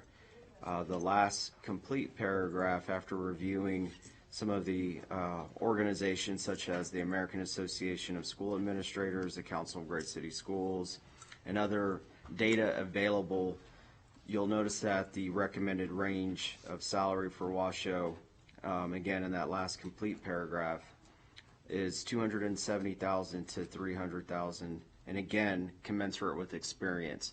So our suggestion would be is to have a low, a median, and a high, if possible, of salary ranges. So if there's a baseline, a median, and then a high point, what might that be? And so these are the figures based on statistics and data available to us through the various sources. You can see we pulled from the Florida Department of Education, AASA, California Department of Ed, Texas Education Agency, and we're looking at comparable data considering the size of Washoe County School District and the current enrollment today. So is there any questions or concerns about this document? Trustee Kelly. Thank you, Madam President. I guess the one piece of information that would be missing for me is it's helpful to compare our school district in terms of number of students to another school district similar size and superintendent salaries. But the thing that's missing is what would be that state's or that county's per pupil amount. So for instance, if you have a school district in Texas that has 64,000 students like us, but their per pupil amount or whatever that equivalent is $9,800, whereas ours is just a little over $7,000, then to me that kind of would say that even though it's still a good comparison to compare us to them, they're just in a fiscally different area than our school district. And so that would be something that would be helpful for me to kind of consider. Okay. Trustee Simon Holland. Thank you, Madam President. That's a double-edged sword because we have to defend this, but we also have to attract great candidates. So I know that's a slippery slope to tie it that way. But one of the other pieces of data is the salary of the Clark County School District Superintendent, who has 320,000 plus students, and that superintendent's salary is 320,000. So I'd be uncomfortable going as high as $300,000 for our superintendent. I was thinking a range that was more like 260 to 290. Just hitting the 300, I think there will be some pushback. And yes, we absolutely want to hire the best possible candidate. The previous salary was $275,500, and that was right at the average for school districts our size nationally. So, I'm not sure we would start there necessarily unless somebody was really, highly qualified. But I was going to propose to my colleagues maybe something like 260 to 290. Welcome comments on that. Trustee Cotto. Thank you. I agree with Trustee Simon Holland. I was thinking 250 to 280. But it's very similar only because this is their first contract with us, and that doesn't mean that if things are just tremendous that after the first contract the board can do something else. But I get concerned about getting too high, and I think once you cross that 300 line, the community gets riled up, and Clark County being at much higher than that, and they're 4-5 times our size. I would be a little uncomfortable with that too. So thank you. Trustee Kelly. And I would even follow up and say that the community was riled up at 275. And we all heard that. So I kind of lean towards Trustee Caudell's range of 250 to 280, or maybe even 250 to 275, because again, we can compare ourselves to other districts and we can look at those comparisons, but we also have to acknowledge that our community had been very vocal about 275 and not feeling comfortable with that. So to me, that could mean that would be the far range that we would consider, and then we would just have to start backtracking down from there to see, okay, where does this person's experience lie, and see if there's a number that we feel comfortable with, that the community would at least tepidly accept. Mm-hmm. Thank you. Just really quickly, I think what I found in talking to members of the community is they didn't actually know it was 275. They thought it was higher than, So I think I absolutely understand where you're coming from, Trustee Kelly, but I definitely think there wasn't sort of like our budget presentation earlier. People felt like they really knew the facts, but they actually were a little off on the hard number. So I I think I would lean a little more towards the 280 or 290 as the cap, but I definitely see where you're coming from. Vice President Taylor. Thank you, Madam President. I think in that vein, as you recall, the community was up in arms about 238. I mean, that's actually where it started. So it really, truly wasn't the number. It was the perception of all the other things that came along with it that put it over $400,000. And that I know because that next year I was knocking on doors and having a lot of conversations about it. So it really wasn't as much about that. It was the entire package and how it was presented and all of those things that we know that happened. I think it's certainly a quandary. I feel the same about $300,000. I don't. It's just something about it. I'm just not ready to get there yet. I don't know. I'm just something about it. But at the same time, this is, in my estimate, in my opinion, this is the single most important job in this community. It's 64,000 of the most precious, quote unquote, commodity that we have, and that's our children. And it doesn't necessarily mean I think we should land at whatever our highest range is, but I think we should be able to, if that is commensurate with the experience and the expertise and what we perceive as the board to be the fit of the candidate. I'm comfortable. I'm more around the area where Trustee Simon Holland was, 260 to 290. I think that puts our current contract sort of right dab in the middle of that. But that gives us an opportunity as well for someone that's less experienced and so on to go down a little bit. And then that's more to go a little higher. And it puts us in a position to be competitive. This is not the position that we want to undercut. I just don't think that to be the case. So that's where I'm leaning at this point. Thank you. Trustee Simon Holland.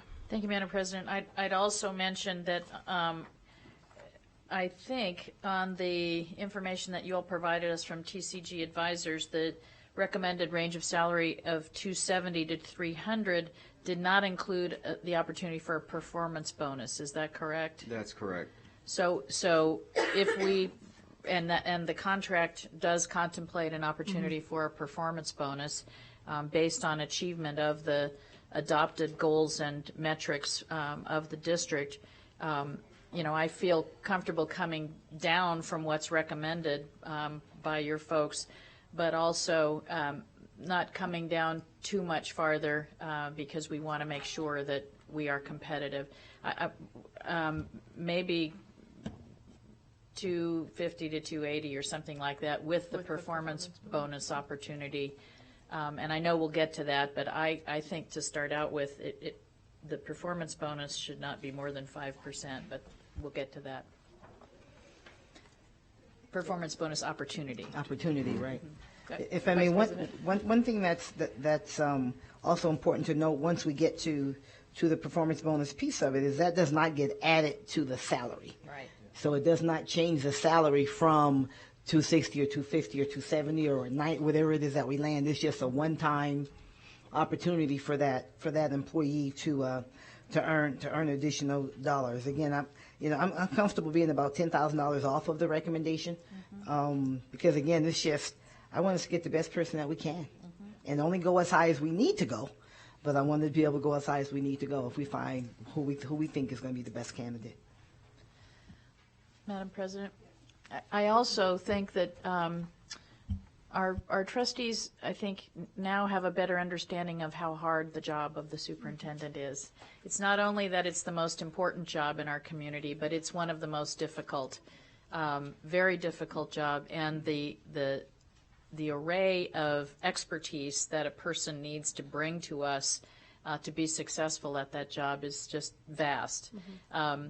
And when we look at, again, across the country, that's not an extraordinary salary range to present to the public. I can defend it easily at 260 to 290, 250 to 285.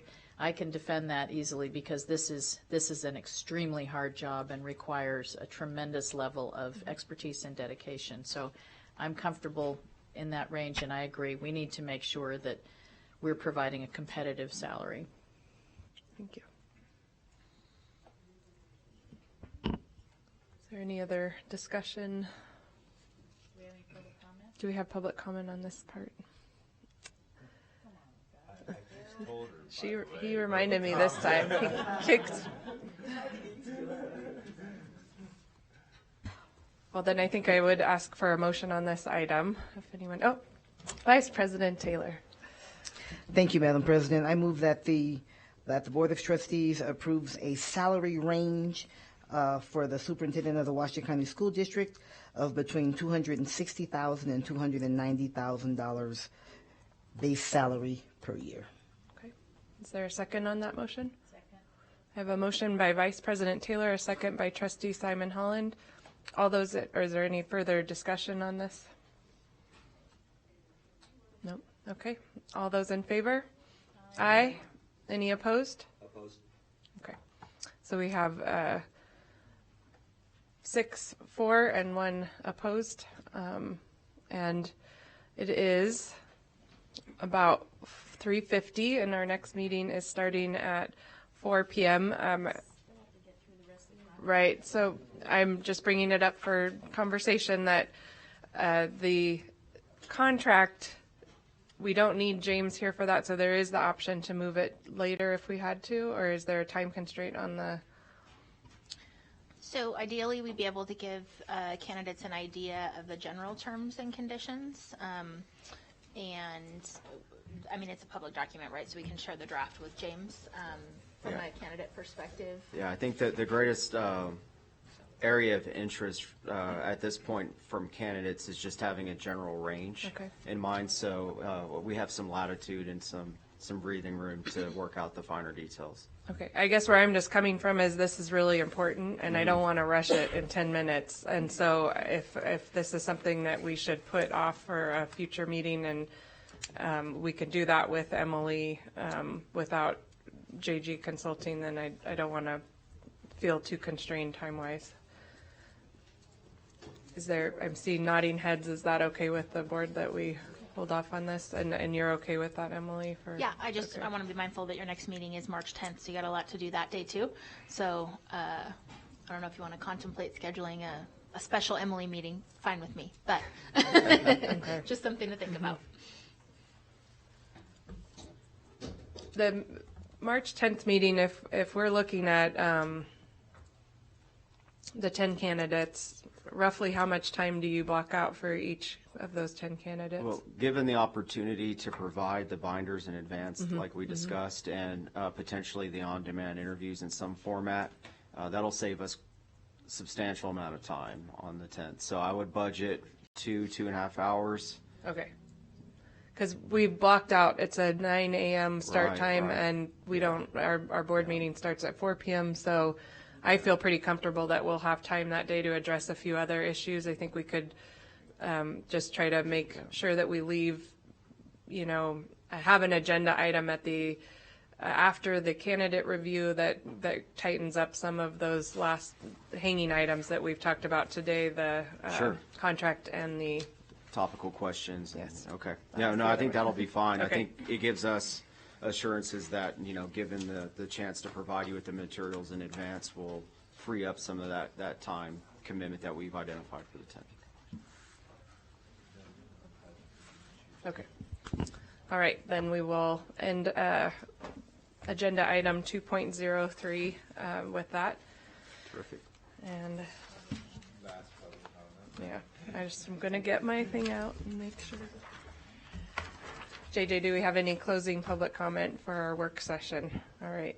So then I will adjourn this work session, and we will take a 8-minute recess so that we can get back in here at 4 p.m. for the start of our meeting.